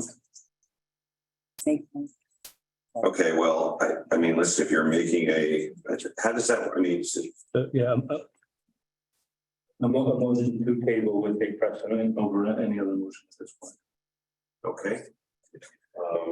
There's a motion to table 23-122. Can I have a second? Second. Do a roll call. Councilmember Jackson, Yes. Councilmember Morandi, Yes. Councilmember Sturdivant, Yes. Councilmember Trigiano, No. Councilmember Ballard, Yes. and Councilmember Zippert. Yes. Motion passes. Okay. I think then, is everyone okay with all the other items on the consent agenda? No objection. Okay, can I have a motion to approve 23-110, 23-111, 23-112, 23-114, 23-115, 23-116, 23-117, 23-118, 23-119 and 23-121. So moved. Can I have a second? Second. All in favor? Aye. Okay, you want to go back now to the 23-120, because we have Ed here on Zoom. I'm not quite sure where we stand with this. Go ahead, Good evening, Council, Mayor. So as requested, we prepared the boundary topographic survey and a second minor subdivision proposed map for the senior center property. The existing condition, there are two lots, lot 23 and 24, that run perpendicular to the road there. So they actually bisect the building. There's a 23 is a slightly smaller lot, 24 slightly larger. The ask was to do a lot line adjustment / minor subdivision plan to basically incorporate the building and the building proper grounds at the front end as a single lot and create a new lot in the backlands, which would be the sloped area between the back of the usable property and the river, if you will. So we were tasked with that assignment. We've prepared the map. We have it in a semi-finalized condition, just waiting for any further instruction. It will require an appearance at the Borough Planning Board to perfect the minor subdivision.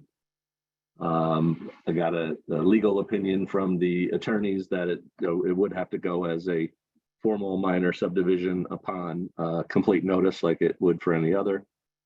It should be noted that the lot area requirement for that zone, WD zone, is 30,000 square feet.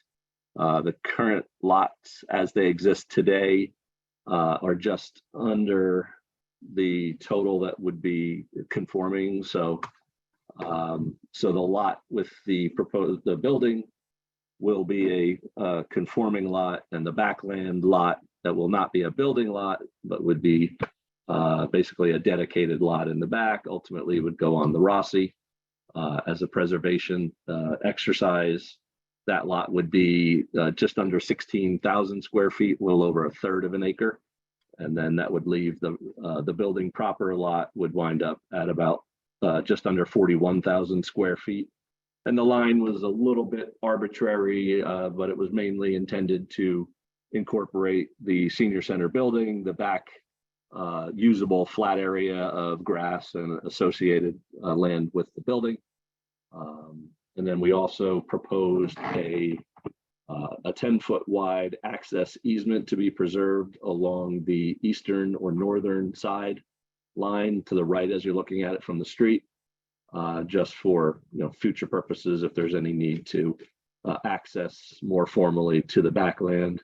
And again, if you've been out there, you know that the backland is largely pretty steep slope, somewhat wooded, a little bit overrun at times. So, but that's the assignment.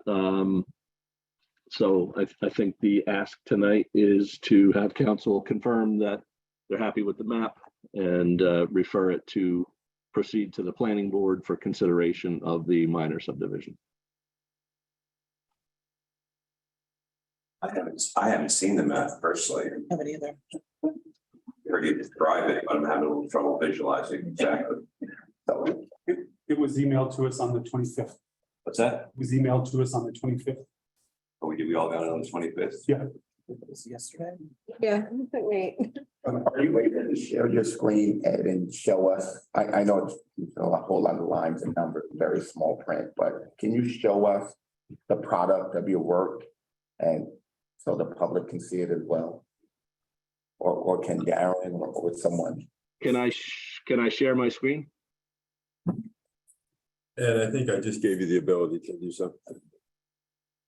Yep. Can you see that? Yes. Okay. So this is Shrewsbury Avenue, Monmouth Street Extension. Zoom in just a little bit. So at the top of the plan up here is the river. This is the area of the slope that I was referring to. That would be the newly created lot. The building resides sort of just slightly back of middle here now. Currently, as I was saying, the existing lot is shown in the thick line around the outer perimeter here.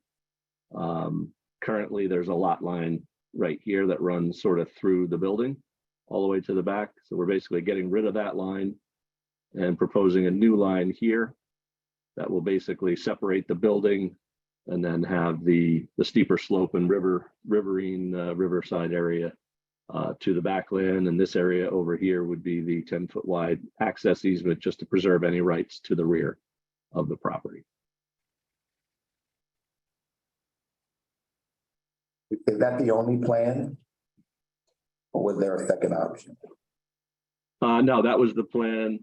The other plan I was referring to was just the boundary survey, which was just a cleaner version showing what the existing conditions look like today. Okay, all right, that clears up a lot. Yeah, I wasn't aware of two different plans. Okay. Okay. And can you highlight the easement along the northern part of the property that you were describing earlier? Yeah, it would be right here. Can you see that? Yep. Yeah. Okay. And again, it wasn't intended to be, a sidewalk or a pathway or a driveway. It's literally just reserving rights over that land. So, at some point, if there was a need, there would be the ability. The land use law, from a planning perspective, doesn't particularly like landlocked parcels, but the implication is it doesn't like landlocked parcels when they're proposed for building purposes. Here, there's really no intent to have any particular building. So I think it, kind of overcomes that challenge. And certainly, as a municipal entity, you have a little more control over property perhaps than, others might. But ultimately, it does still have to go to the planning board for consideration and approval. And the easement allows access to that parcel that would become the new lot. Yeah, this would be just a general access easement, for future use if needed. I don't think there's any intent to really do anything with this building. Certainly the borough has invested, funds into it recently to get it back to shape. But the idea here would be anytime you create a landlocked parcel, if for some reason, let's just play it out that the borough decided to sell this at some point in the future, and then perhaps they would only sell the front lot and not the back lot. The back lot really wouldn't be usable for much in terms of improvements based on its steep slope topography and abutting the river. You'd have a lot of permitting challenges. So it's really just a good practice. That makes sense. Thanks.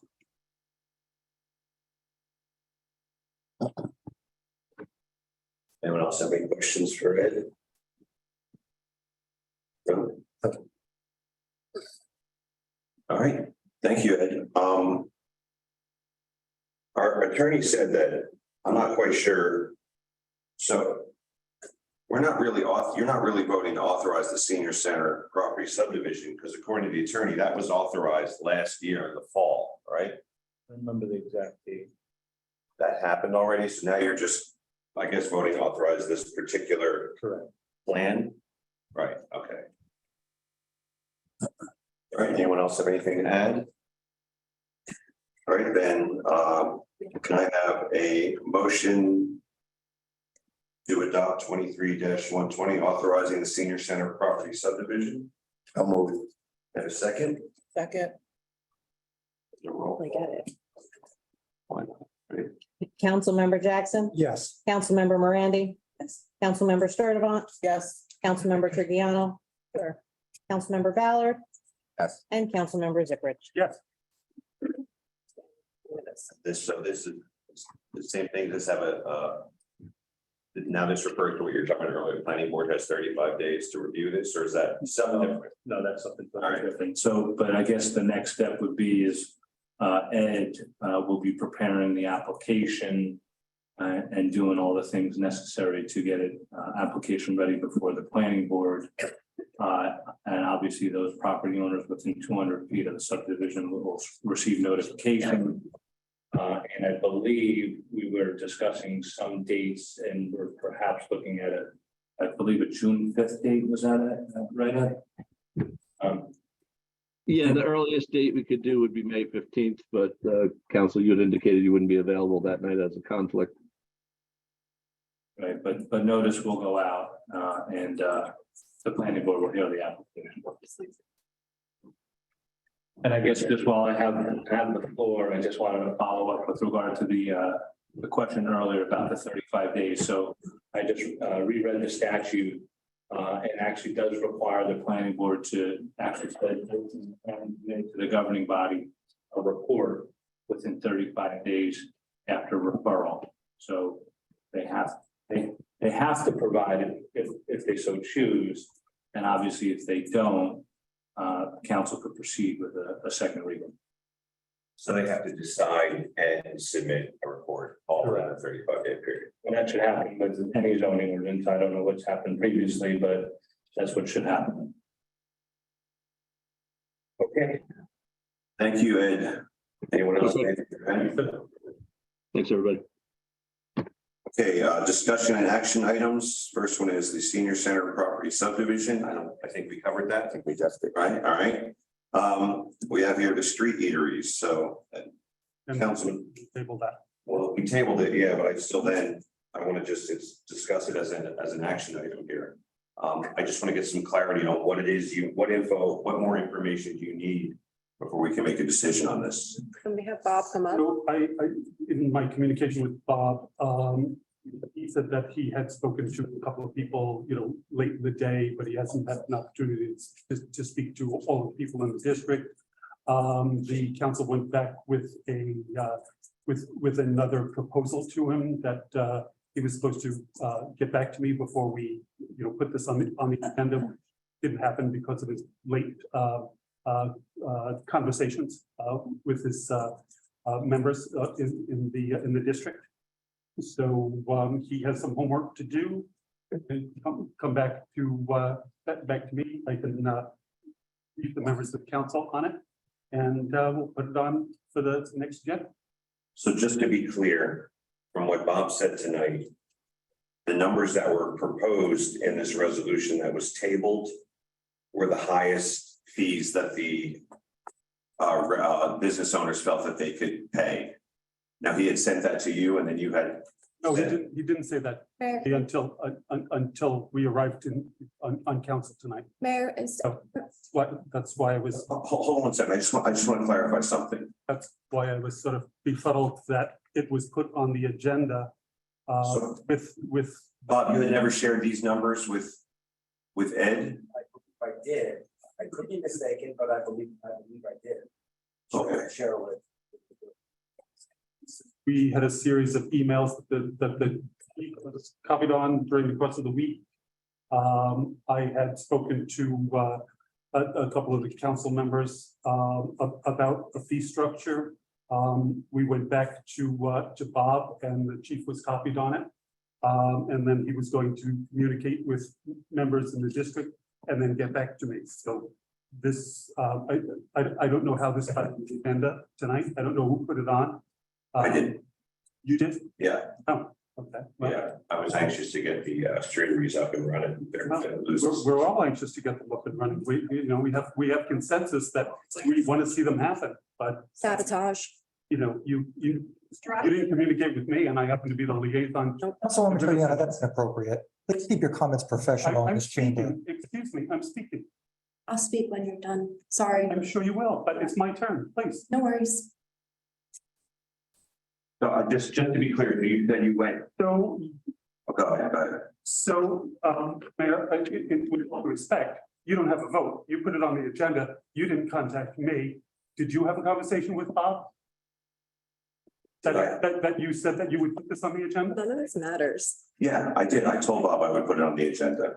Oh, okay. And in the meantime, the council is negotiating with River Center and you didn't have the common decency to pick up the phone and call me. Well, I And let me wasn't, know that you were renegotiating on behalf of the members of the council who would vote. I don't think I was renegotiating. I just was putting forth the numbers that Bob had recommended. And this was on the agenda from, I mean, for the last few days. It's not like a surprise tonight.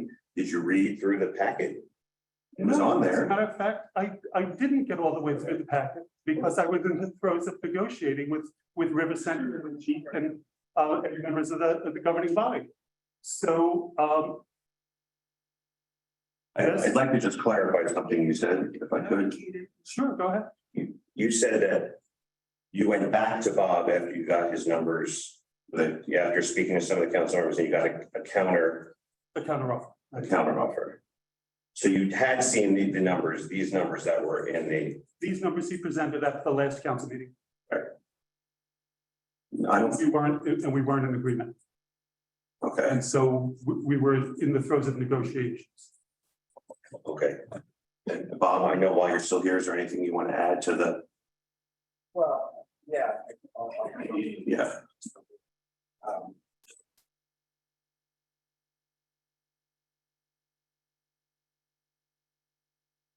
So, thank you, Mayor. Thank you, members of council. I just wanted to, I just need to clarify, that it's certainly not my intention or my desire to have this, motion table, this resolution table tonight. I was hoping that we could, that it would be voted on and hopefully passed. When I saw the item in Red Bank Green, actually, one of my board members, well, I didn't see it, he saw it, alerted me to it. I looked at the agenda and I saw that it was not the same fees as last year, but it was the fees that we proposed. And I did talk to 4 of the 6 businesses that I believe had streeteries in 2021. And 2 of them, as I told Councilman Zippert, were late this afternoon. And out of the 4, 3 said that they would not pay the fees that was in the counteroffer, which is what I, said in my statement earlier tonight. So there would be essentially 1 or maybe 2. I didn't get a chance to reach the other 2 who participated in 2021. I will say this, though. I will also add that I calculated the numbers. I should go get my sheet, but at our proposed fee structure, which, by the way, the one business owner who told me that they would participate at this other level, they don't think it's fair. They think there should be a tiered approach, but they said that they would still participate. One thing, I made a calculation based on retail, the retail price, which was $150. That is a 300% increase. This was our offer. A 300% increase over the 2021 fees. Now, that's significant. I know one of my board members had said to me, Bob, why are you offering that much? I said, because I went to the business owners and I asked them, how much would you pay? And these are the numbers that I got back. I think we're quibbling over not a lot of money. And as I said to Ed a couple times, that this is a policy decision at this point. Are you folks subsidizing these streeteries at whatever price we come to? Yes, absolutely. Because if you get a parking spot that is filled from 9 a.m. to 9 p.m., the money that you would generate from that will be a lot more, significantly more than you would get from a streetery. But it's about what your vision is. And I would hope that the vision would be that you would want to see these streeteries and see them at and be able to take them at the price that they are willing to pay, which is still a significant increase over 2021. That's where we're at. May I respond? Thank you for that. I have 2 questions. Sure. Question and a statement. Just because we've been talking and I want to make sure, do these numbers that are on the agenda item, do they reflect the latest or all of the conversations that you had with Councilman Ziprich? No, they don't. Okay, all right. So absolutely understand that, the one thing that we honestly don't want to see our residents have to do is subsidize businesses in order for them to function. I appreciate Broadwalk. I love it myself. I look forward to it opening. But there's already a quality of life exchange that we're asking from our residents. And we can't ask our residents to subsidize, businesses' cost. That has to go to the businesses. I would strongly encourage you to speak with your businesses. You even said, we're not talking about, a real significant difference here. Please get them to capitulate and, come up to the numbers that were discussed, and then we'd be happy to vote yes. Well, Councilman, here, my response to that would be one of the business owners, when I presented the fees that were presented to me as sort of a counteroffer, their response was, I wouldn't do that in 100 years. That was one. So I don't think that business owner I can turn. The other one went back and forth. Finally, they said to me today, no, it's not not going to be profitable for them. They're probably only going to use it 2 or 3 nights a week because they just don't need the extra space all 6 or 7 nights. So, when I said we're quibbling over not a lot of money, what I meant was what we're talking about with the restaurants that would participate. I think we're talking about literally the difference between my proposal and what the counter was is maybe a few $1,000s. I mean, a few $1,000s. I just heard that you guys are going to be voting soon on a $25 million budget. It seems like a drop in the bucket. It's like if you support the policy, I would urge you to just say, hey, these are the numbers that our businesses said to us they can afford. And that's just it. If you want to see the streeteries come back, we do. I hope that you would support that. If you don't, or if it's not that much of a priority, then that's your choice as well. Certainly. And I want to make it very clear that it's not an issue of it not being a priority. It's an issue that I just don't feel it's right to ask our residents and our taxpayers to subsidize private business. I mean, that's my stance. Okay. Well, you're certainly entitled to that. But I think, Bob, we've been very generous. So last year we started with the max that we would get for the parking revenue, right? That was for it. Right. Right. So then when we adjusted for Broadwalk, right, because Broadwalk was delayed. Right. We came up with a market of 2.25 square foot, right? Right. So then that lowered the fee for the streets to $3.15, right? So now we're saying $2.50. So now that's $8 a day. So I think we're being more than generous. And we're saying that we're not gonna charge, Barbara, you're shaking your head, but it's true. No, $20 versus $8. And then we said that Councilman Zippers had talked to you about add-ons for DPW time and all that. And I said, no, let's just flat fee. Right? Okay. No, So I think $2.50 is actually, we've come down quite a bit. And what I would say is this, what I would like to see is, if it's in an area that's, let's say, not prime downtown real estate, right? On another part of town that we don't, this is not prime parking spots, then I think you could discuss having lower rates in those areas. But, what are they paying a square foot a year? $27, $30, a square foot? What does this come out to? So it's free square footage, that's free, but it's discounted square footage. So I think we're being generous. And I don't appreciate that like we don't want the street eaters. So that's not true because we've come down quite a bit since, and it's not 2021. Right? We're not in 21 anymore. Everybody's out and about, Right. 21 people. So let's also make that clear. Okay. Well, council member, I thank you for your comments. My response to that is you said that it's that you think you're being generous. That's fine. 3 out of the 4 people I spoke to said you're not. But So that's- you even said though, this is the problem. We have to close down a whole spot for somebody who might use it twice a month. So that's the problem that we have here. I understand. Or whenever, or Council member.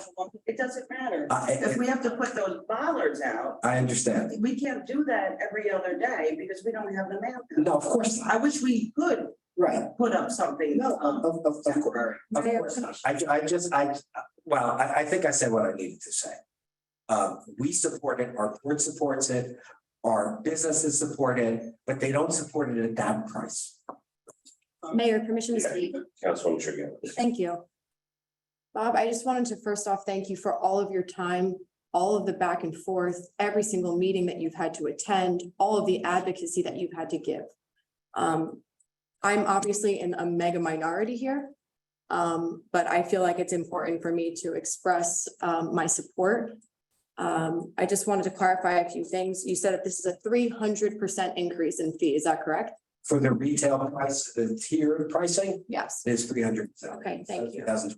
Okay, I just wanted to. $50, that was $50 a month for retail. Okay, thank you. And I also just wanted to clarify one more thing.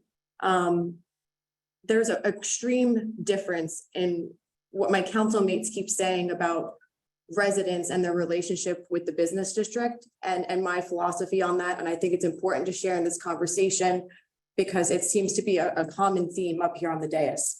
Our parking revenue was at a historic high last Broadwalk season and last seasons. That revenue goes and directly benefits our residents. How is that revenue being generated and why? Why are people coming to our town? They're coming here because they're enjoying themselves and having a good time. And that benefits us as residents. And it benefits all of us in our daily experiences. I eat in those street eateries. I eat in the Broadwalk. My kid is having fun. I want to tell you to not get downtrodden, keep up the good work. I really wanted to support your proposal tonight. I'm really disturbed by the constant, we need more data conversations when it seems like everything has been discussed at extreme length. I'm disturbed by the fact that you came up here and said that he said he was okay with tabling it. It didn't seem like he was very okay with tabling it. Didn't seem like he said that at all. So I don't really understand what's happening here, but you can't keep saying, excuse me, I'm speaking. You can't keep saying that you're for things and then constantly taking steps to prevent those things from coming to fruition. That's not how progress works. And that's what keeps happening up here over and over again. So Bob, thank you again for your time. I promise that the tide will turn and things will get better. I support our businesses because I realize there's a symbiotic relationship between that revenue and me living here as a resident and being a homeowner. So thank you and good luck. Well, I mean, everybody wants the business to succeed, but the additional revenue being made, that doesn't go back to the taxpayer. So, yeah. A thriving downtown always benefits the taxpayers. So this is why we've come down so much since where we were. And you can't go back to 21, right? You can't, that's right after we opened up. Most people weren't even all out and about. You can't compare the rates for that period of time, 20 and 21 to where we are now. We're back to normal. And a lot of towns, most towns aren't even closing their streets and everything. And I mean, so it's not that I would like to, we should probably think about those businesses that aren't going to use it 7 days a week. What can we do for them? I mean, do they have to be those concrete bollards? I mean, do they have to be? Well, that would be a question for the chief. I know when I ran the Downtown Westfield Corporation, the police chief there required them because of safety reasons. I don't know how. It would have to be something significant, not something that would go up in 20 minutes or a half hour. I mean, you can't put money or convenience in front of safety. If a car drives into that, people will be killed. Right. I will say that I'm sure some of you have seen these streeteries or parklets in New York City. I can't believe some of those things. I can't believe that they're allowed. Because they are just an accident waiting to happen. I hate to say it, but it's true. I think, I think any further discussion is not needed on this. You clearly said this is the max the businesses can pay. If it's not acceptable to council, we're not going to have streeteries. I don't think it makes any sense to do what we did last year and pass a number that no one's going to, I would agree no with one's going to that. participate in. So I think it's the number I think they're being honest when you said this is the most we can pay. I don't think it's it's not like some hardball negotiating tactic. The businesses are just trying to get the treasuries open and this is what they can afford. So if it's not going to work, I guess we will revisit this at another time. Thank you, Bob. All right. And Bob? Yes. So the last piece of correspondence I have from you was Tuesday, the 25th at 11:41, where you made an inquiry of me as to whether you had the facts and figures right. And I said yes. And that's all I heard from you after that. Right, and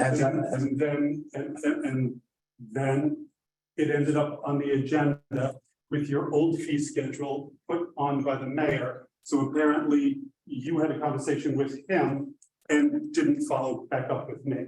Well, he told me that he was planning to put it on the agenda. You and I have been dealing with this since the 17th of April. I understand. I have a complete correspondence chain where the interim borough administrator was copied on all of it, along with council colleagues. Right. And then you dropped the communication. And then, now I feel like this whole thing is being politicized right now, in all fairness. Well, I dropped the communication, Councilman, because I was doing what you asked me to do.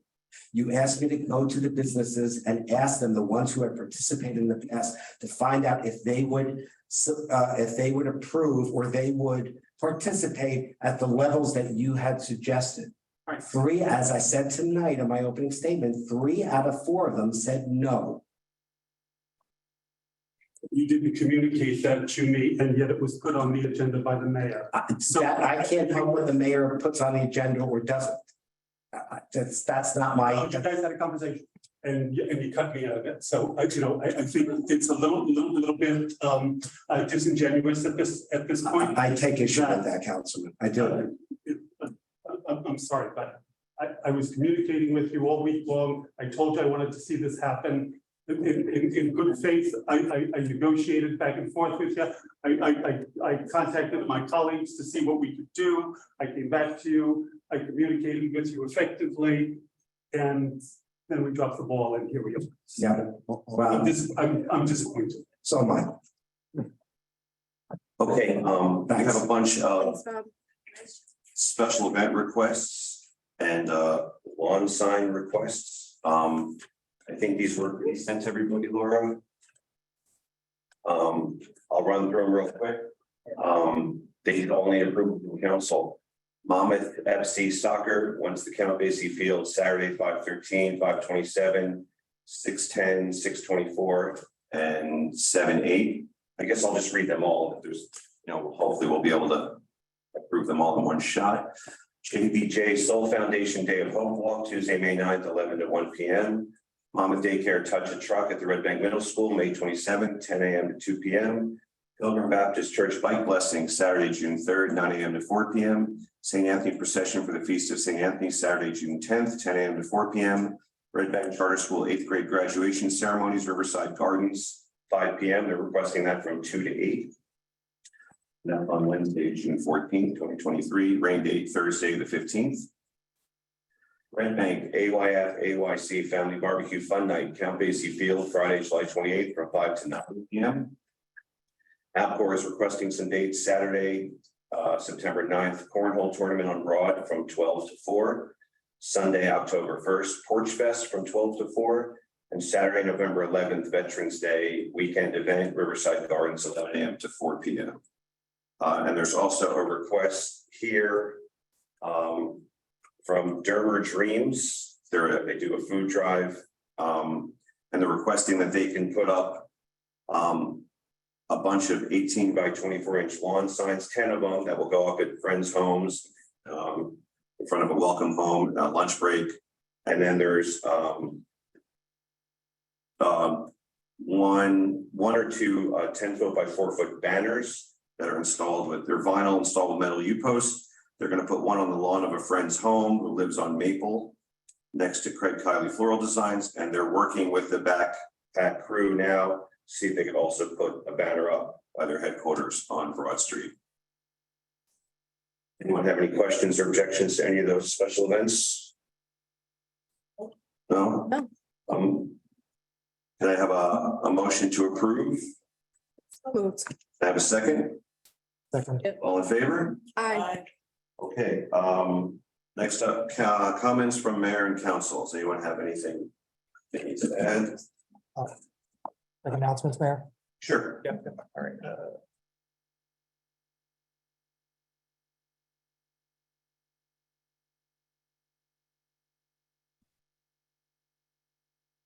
Okay, this is for Park and Recreation.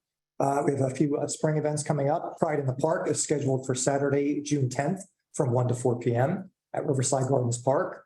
The event is going to feature live music, vendors, speakers, and giveaways. We also have the third annual Red Bank Juneteenth celebration on Sunday, June 18th at 1 p.m. in Johnny Jazz Park. The event is going to feature special guests, live music, children's play, vendors, and free food. We have a summer series coming up in 2023. Stay tuned for summer concerts, movies, and fitness in the park. The Recreation Department is working on these great community events where we're going to have movies some nights. There's going to hopefully be live bands that we can secure the talent with collaboration from Jazz Arts Project and the community wide. Summer camp registration is still open for those who have children that they'd like to enroll in summer camp. It's open to children ages 4 to 13.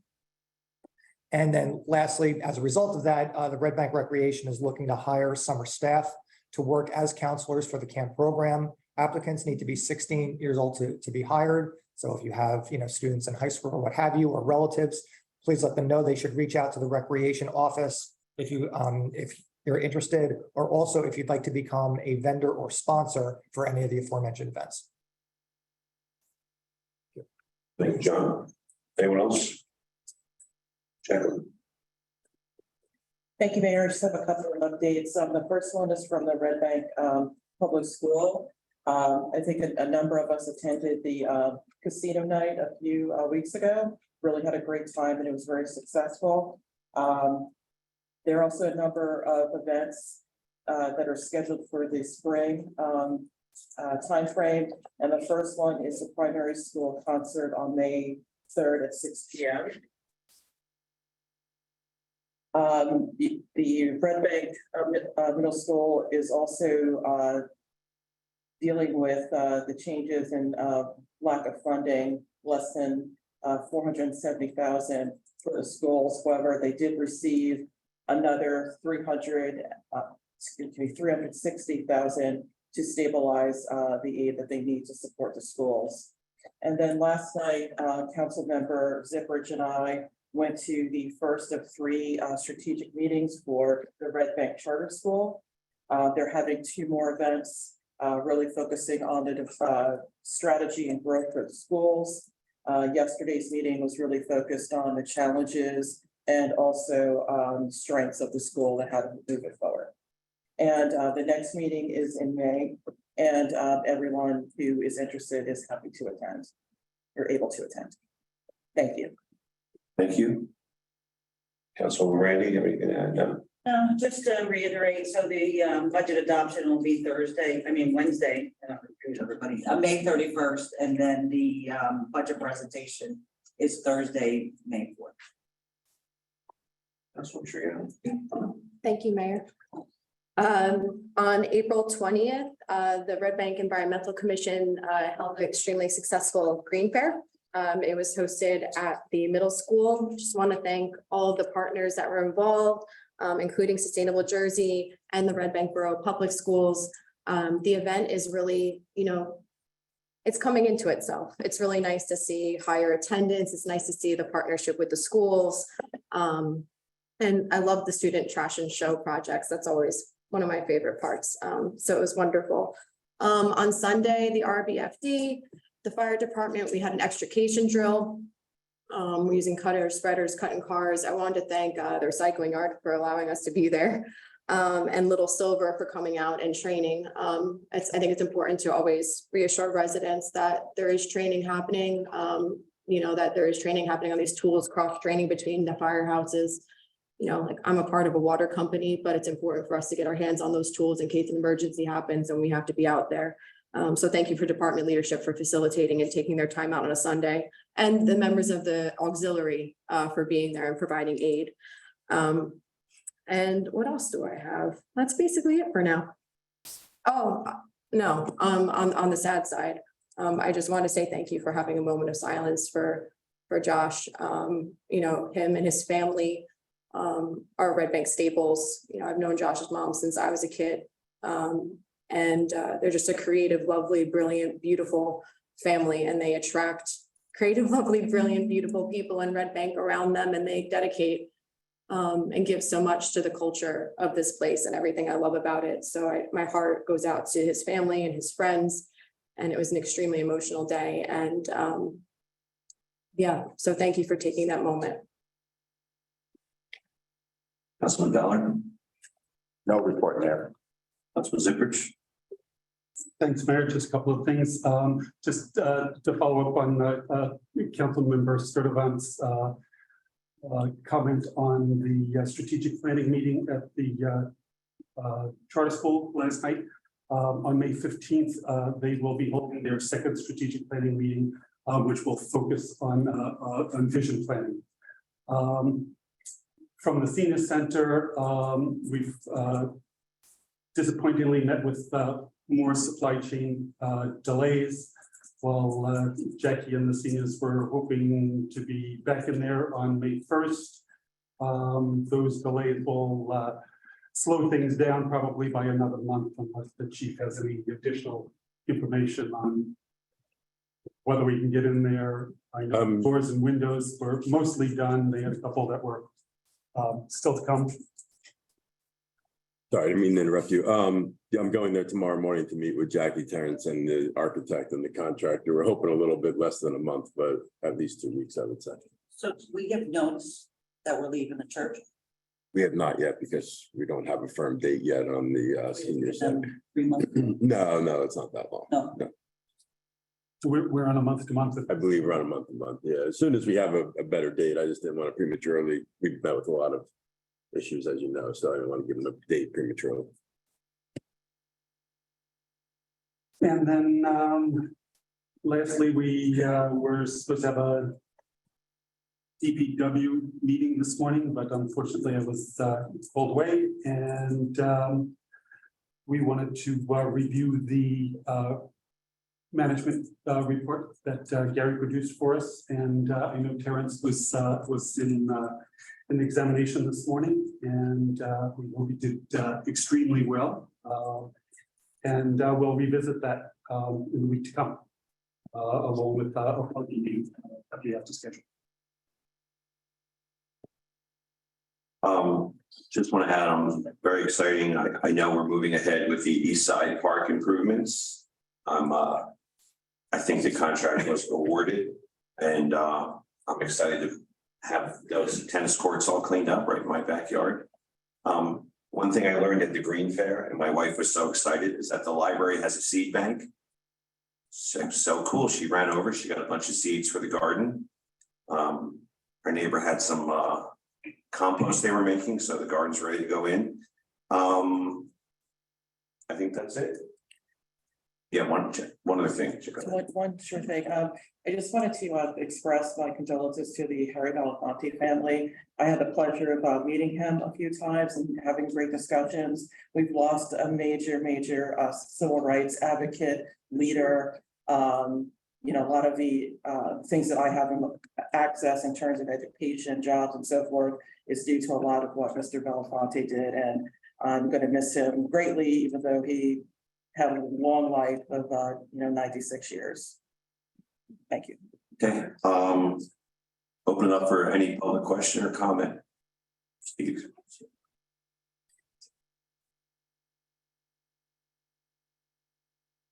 There was, I'm sorry about that voice. Tomorrow we're going to Stephen Heck, 135 Branch Avenue. There were some comments about undocumented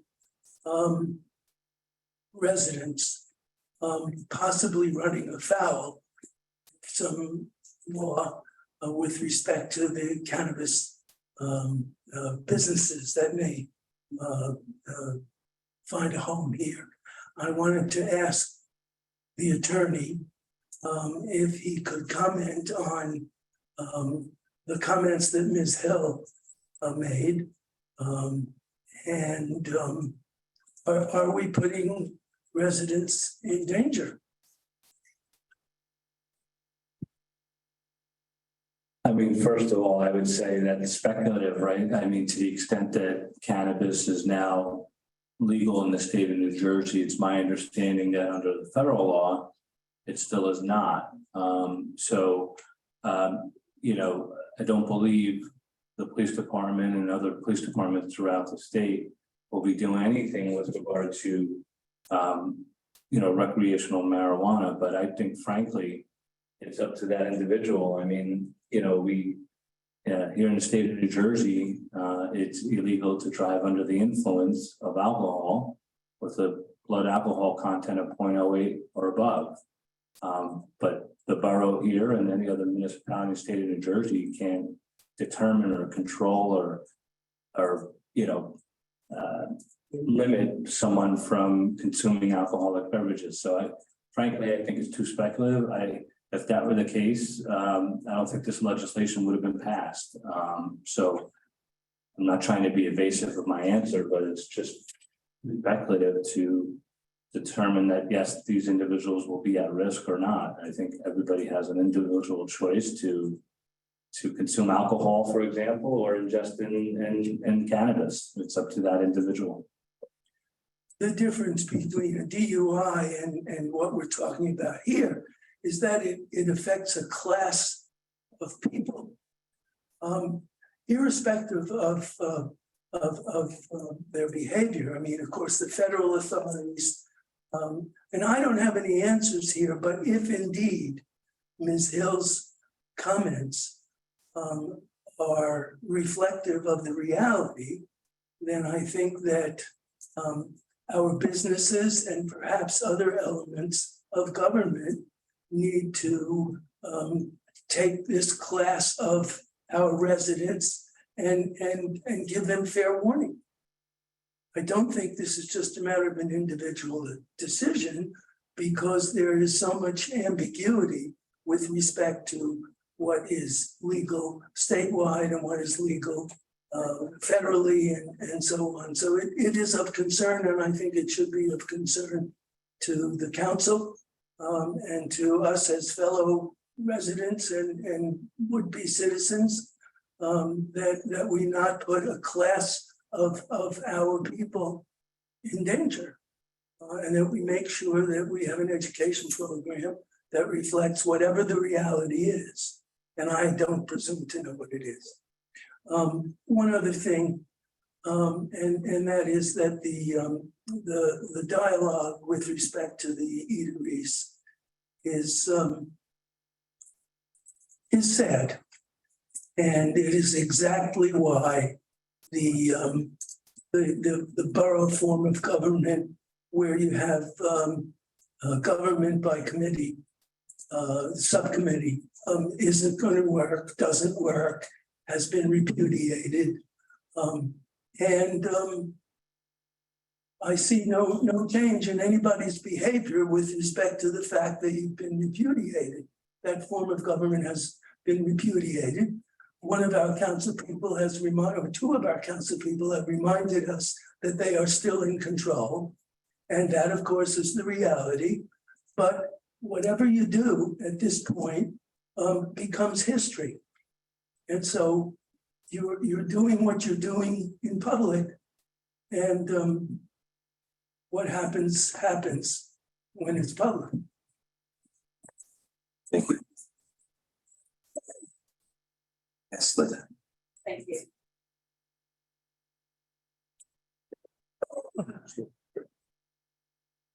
Thank you, Mr. Hack, for supporting my comments. Linda Hill, 64 McLaren Street. I just would clarify, it is not just undocumented individuals, as Mr. Hack was saying, although they are definitely affected.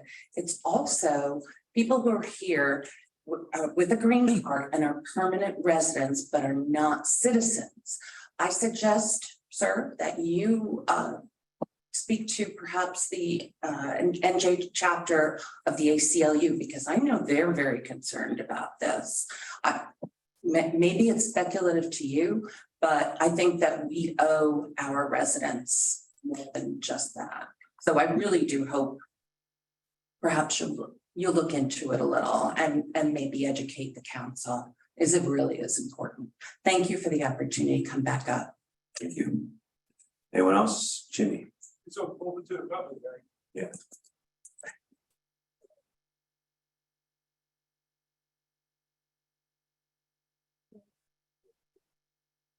Jimmy Dart, 48 West Sunset Avenue. I just want to make a correction on something. It was Freddie Gordon that started the petition to get the four-way stop. And also, I just want to thank Freddie Gordon for starting the four-way stop. Also, I want to thank my sister, Linda, myself, and Nancy Blackwood, and especially Councilman Kate, thank you. And Mayor Horton, thank you for everything. We appreciate it. It's good that we have angels and foot soldiers on the ground. And my main, also, I just want to know where we are with this, about any more talk going to be about the four-way stop? No, nothing when we start. Or it'll be on for adoption, advertising on for adoption at the, now the May 10th meeting, or May 10th meeting, right? May 10th? Yes. Okay, thank you, got that one. And also, I want to ask, Councilman, this is Councilman Ballard. Question is to you, is the foot of what West Sunset Avenue going to be capped, yes or no? Yes. It's going to be capped, okay. In the near future, is it going to be a park? Again, we've had this discussion. Yes or no?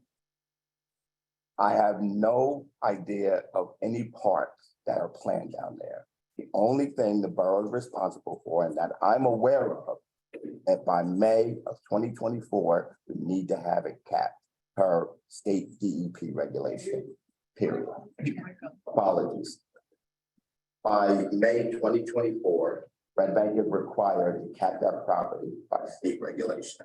That's the only plans that I am aware of. There are no plans that I am aware of or that I've seen to create a park at Sunset Dump. One thing I want to go back to when Gary Watson was in office, and that the streets wasn't really getting done like it was. And now the second time I was in office, to me, these streets should be done a little bit better. And you got a machine down there, and I remember the first guys can suck up leaves and sweep the street. To me, you got to do the maintenance on it. Something shouldn't be sitting down there collecting dust. It's not in a museum, because just sitting there. And I hope they would do something about this, because the streets, when they were doing it, it was good. You didn't have to worry about thinking about it, looking down here at a dust bowl, trash on the street, but I think that really needs to be done. And Councilman Zippage, the thing I want to know is the catch spaces are going to be clean, because I see a lot of the catch spaces are not being cleaned. They were actually out cleaning them yesterday, and we had an incident that you may have seen reported in the news, where they found a device that looked like a hand grenade in one of the catch basins while they were cleaning it out. And so, to your point, they are doing. To your point about the piece of equipment that's just sitting there, and it identified in Mr. Watson's report, it needs thousands and thousands and thousands of dollars worth of repairs. And I know that Mr. Walton is on the line with us, so I'll ask Terrence to speak to the street sweeper and the equipment that they use to maintain all of the streets in the bank. Terrence, if you please. Yes, good evening, everyone. Can you hear me? Yes. Hi, yes. To address the issue with the street sweeping, we are implementing brush collection, and the street sweeper is out on the road. Just sometimes we're limited with staff but we are maintaining the streets with the street sweeper, and we are, like Councilman Zipperich said, we are starting a program to start cleaning catch basins and to start to address some of our issues on our streets in town.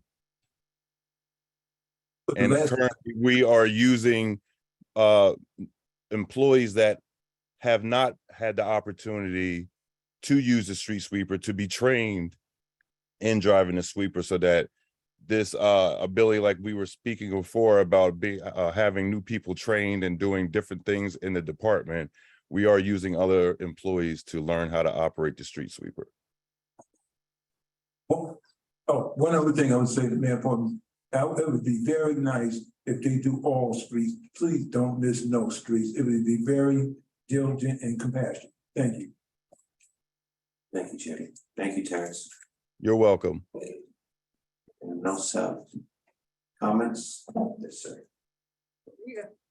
I went already.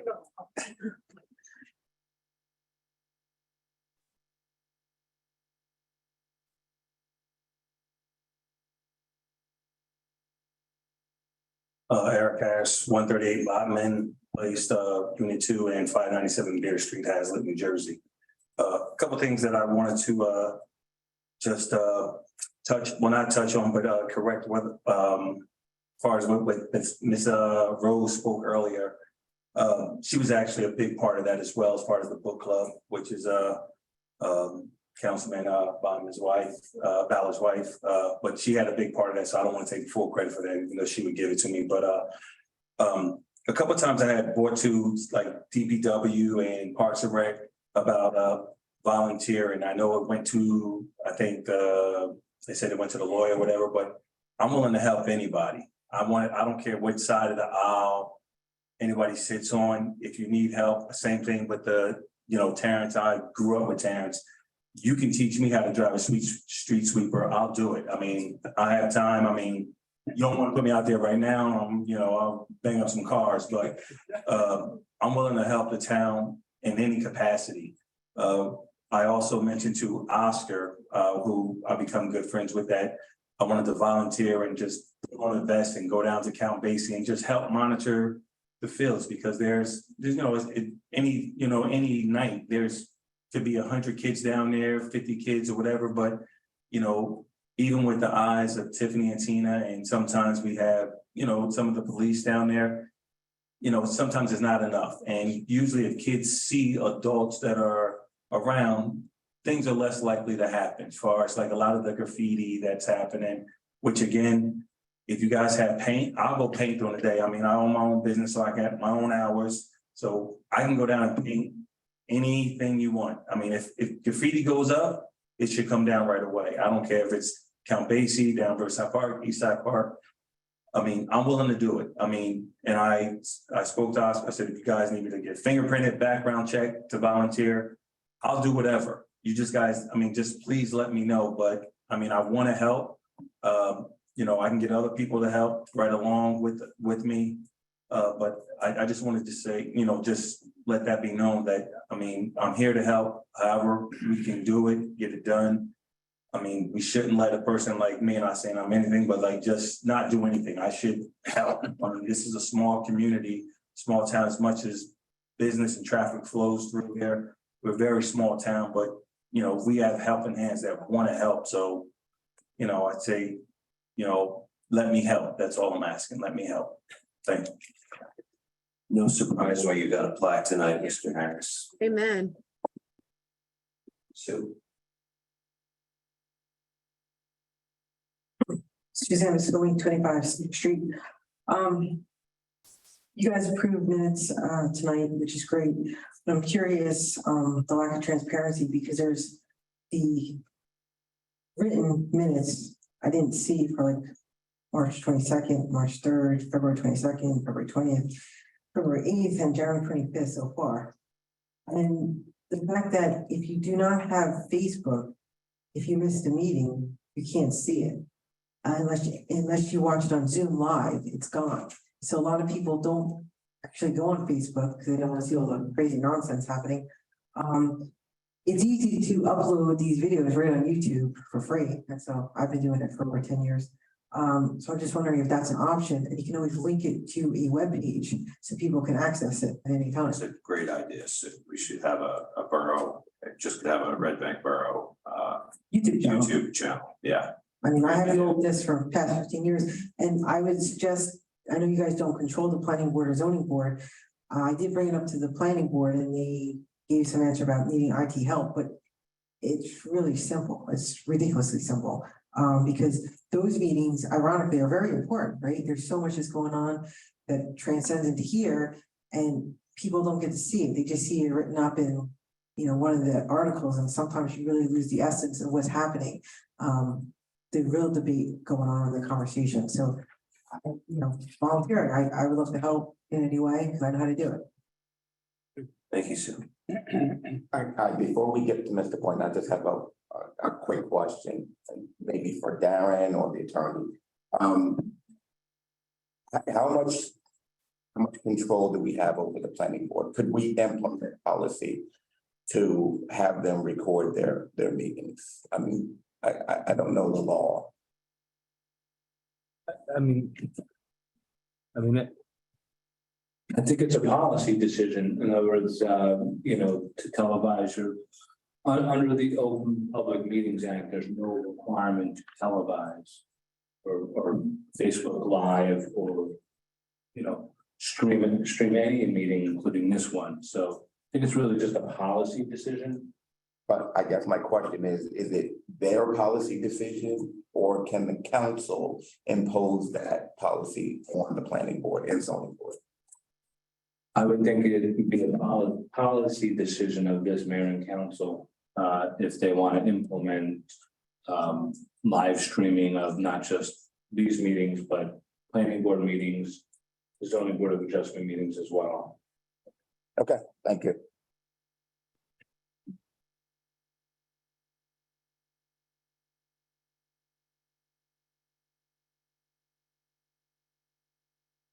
There, Councilman. Freddie Boyne, P.O. Box 274. Couple things, Mayor and Councilman, I just want to address. If I go over my minutes, I say I could have up 5 minutes, but pretty sure I shouldn't go over my minutes. One thing is, I respect you zippers and I respect Gary Washington, but Gary is a lie when he got out here and wrote a statement that the borough truck is in their condition. It was like that when he was first in here. But I got written up from Gary Watson, refused to drive some trucks. And I brought it to the councilman meeting when you was a councilman with Pat Menner in here, that those guys was down there on Locust Avenue with the front end loader, hitting the pin back in. That was under Gary's watch. I know about those trucks down there. They was there when Gary Watson was there. So Gary left now, and he wrote a statement out that this condition of the trucks, he knew that when he left the first time, he should have wrote that statement. That's all I have to say about that. And matter of fact, he was one of the retired police officers that also threatened me that I didn't bring it up. But since he brought that up about the trucks, but Brandon, he was one of them that threatened me, not my family, when I was working for the borough and I retired. He came to my house, off duty, and threatened me. Police officer. The other thing is the tax. Tax, and I heard you spoke a little earlier, young lady, the man was speaking about something. You said something about downtown. It's taxpayers, burden on the taxpayers. Not fair for John Doe that don't pay taxes in this town. No different than nobody else. I don't see y'all speaking about that. Taxes ain't been paid, I understand, for 7 years. So let me finish. So I don't see nobody speaking on that matter. Why come that hasn't been done? My suggestion is this. Freddie, I'm not interrupting you. I'm unclear on your point. My statement about Broadwalk was, I don't feel that residents should have to subsidize the businesses, but I'm unclear on what your point is. I thought I heard you say that it should, the taxpayers. Taxpayers should not subsidize the businesses. I would ask that they pay the fee that was negotiated with council members and Birch. But I'm just saying, when you brought up the taxpayers, do you think it's fair that people's not paying their share of taxes in this town that they should be paying? Do you think that's fair to the taxpayers? I mean, without knowing what you're referring to specifically, everyone should. John Doe don't pay, okay. Okay, you know, I mean, you've been a councilman, we're not gonna go, because I got my minutes. We're not going back and forth, but you've been a councilman for a period of time, and someone not paying their share is no different than nobody else. Nobody above the law. Everybody should pay their share in this town. If they're gonna run for the office or whatever in this town, or whatever they run for, their share should be paid for.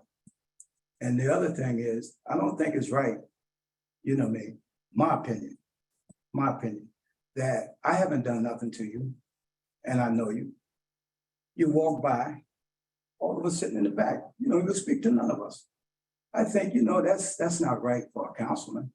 And I know me, Zippers, Ballots, a couple of us have run-ins, but they. Mr. Boynton, I'm actually gonna stop you right there because you're actually out of line. When I make a beeline for the bathroom, I'm dealing with a health issue. Okay, I apologize that, you know, I understand that, you know, I'll try to be more mindful of acknowledging you and saying hello.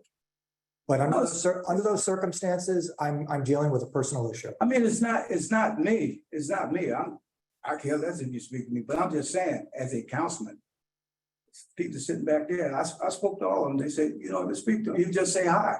That's all you gotta do is just say hi. You know what I mean? But the other thing is, excuse me? I think you know me pretty well. I've been coming to council meetings now for a while. So the other thing is, we all need to work together to stop arguing amongst one another, because you're not going to get nothing done by doing that.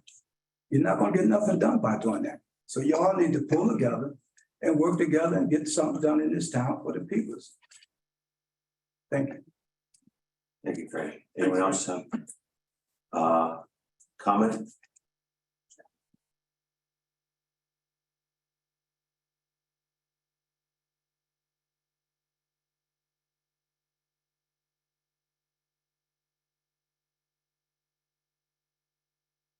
I'm Emma Payne Christian, 15 Marion Street. I apologize for my lateness. I'm a member of the Board of Education. We had a meeting tonight, so I wasn't able to be here when the presentation of the grant was officially given to the Housing Authority. So I'm here to say officially, thank you for your investment in affordable and public housing.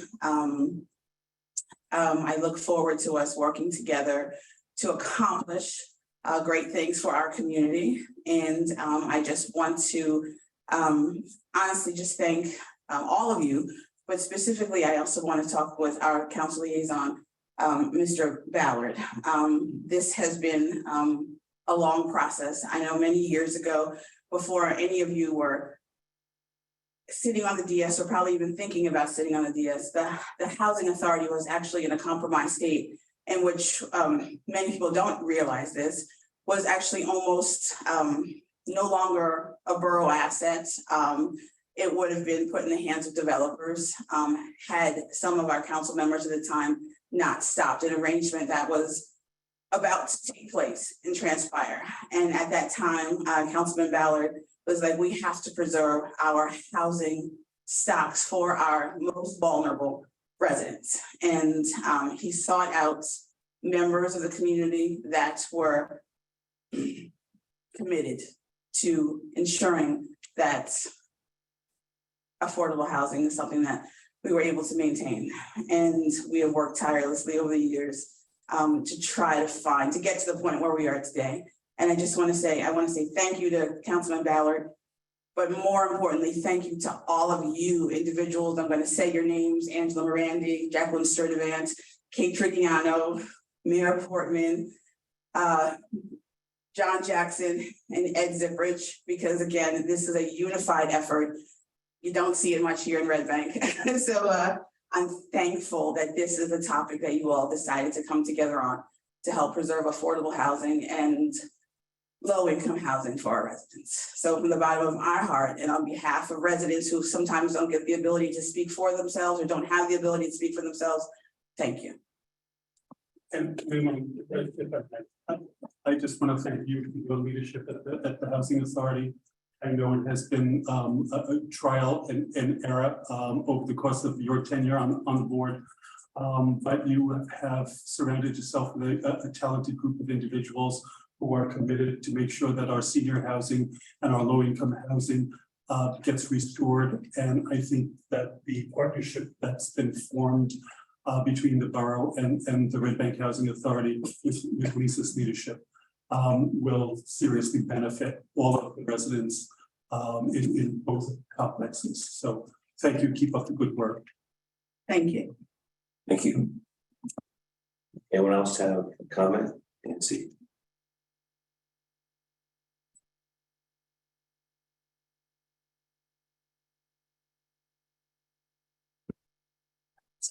Hi, Nancy Blackwood, 34 Chestnut Street.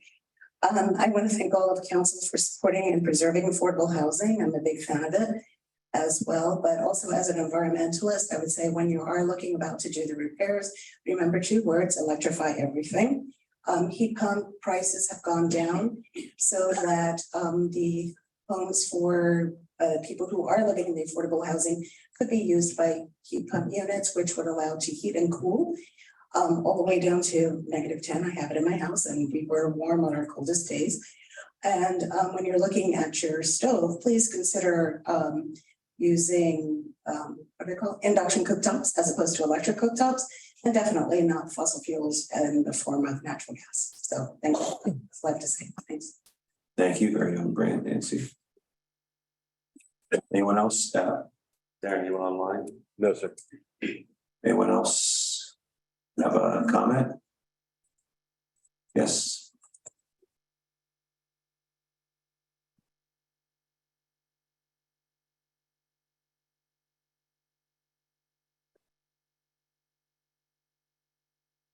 Yes, Ethel Brandon, 12 Bank Street.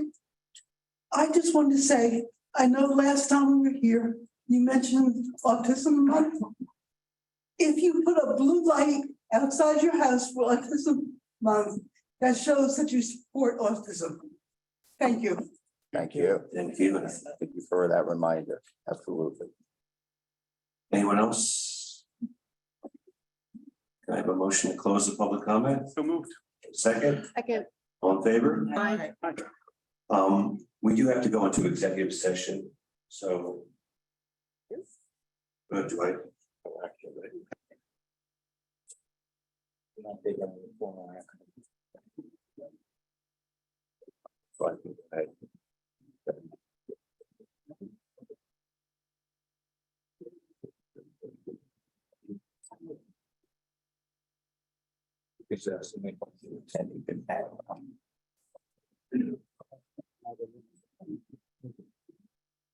Right, so can I have a motion to go into executive session and then adjourn on completion of executive session? So moved. And a second, Second. all in favor? Aye. Have a quick break. Yeah, we'll take a quick break, 5 minutes, and then we'll clear the room and go into executive session. Thank you, everyone. I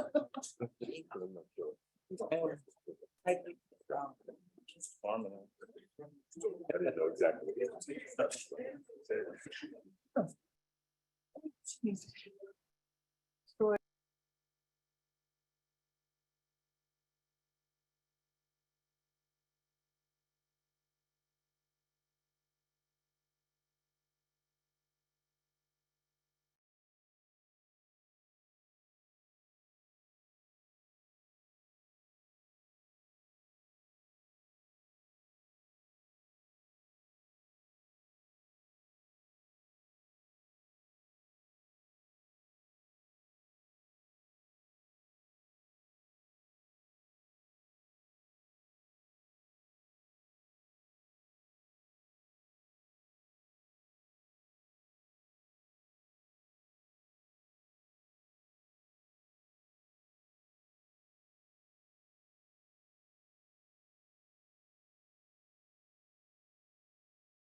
transcending.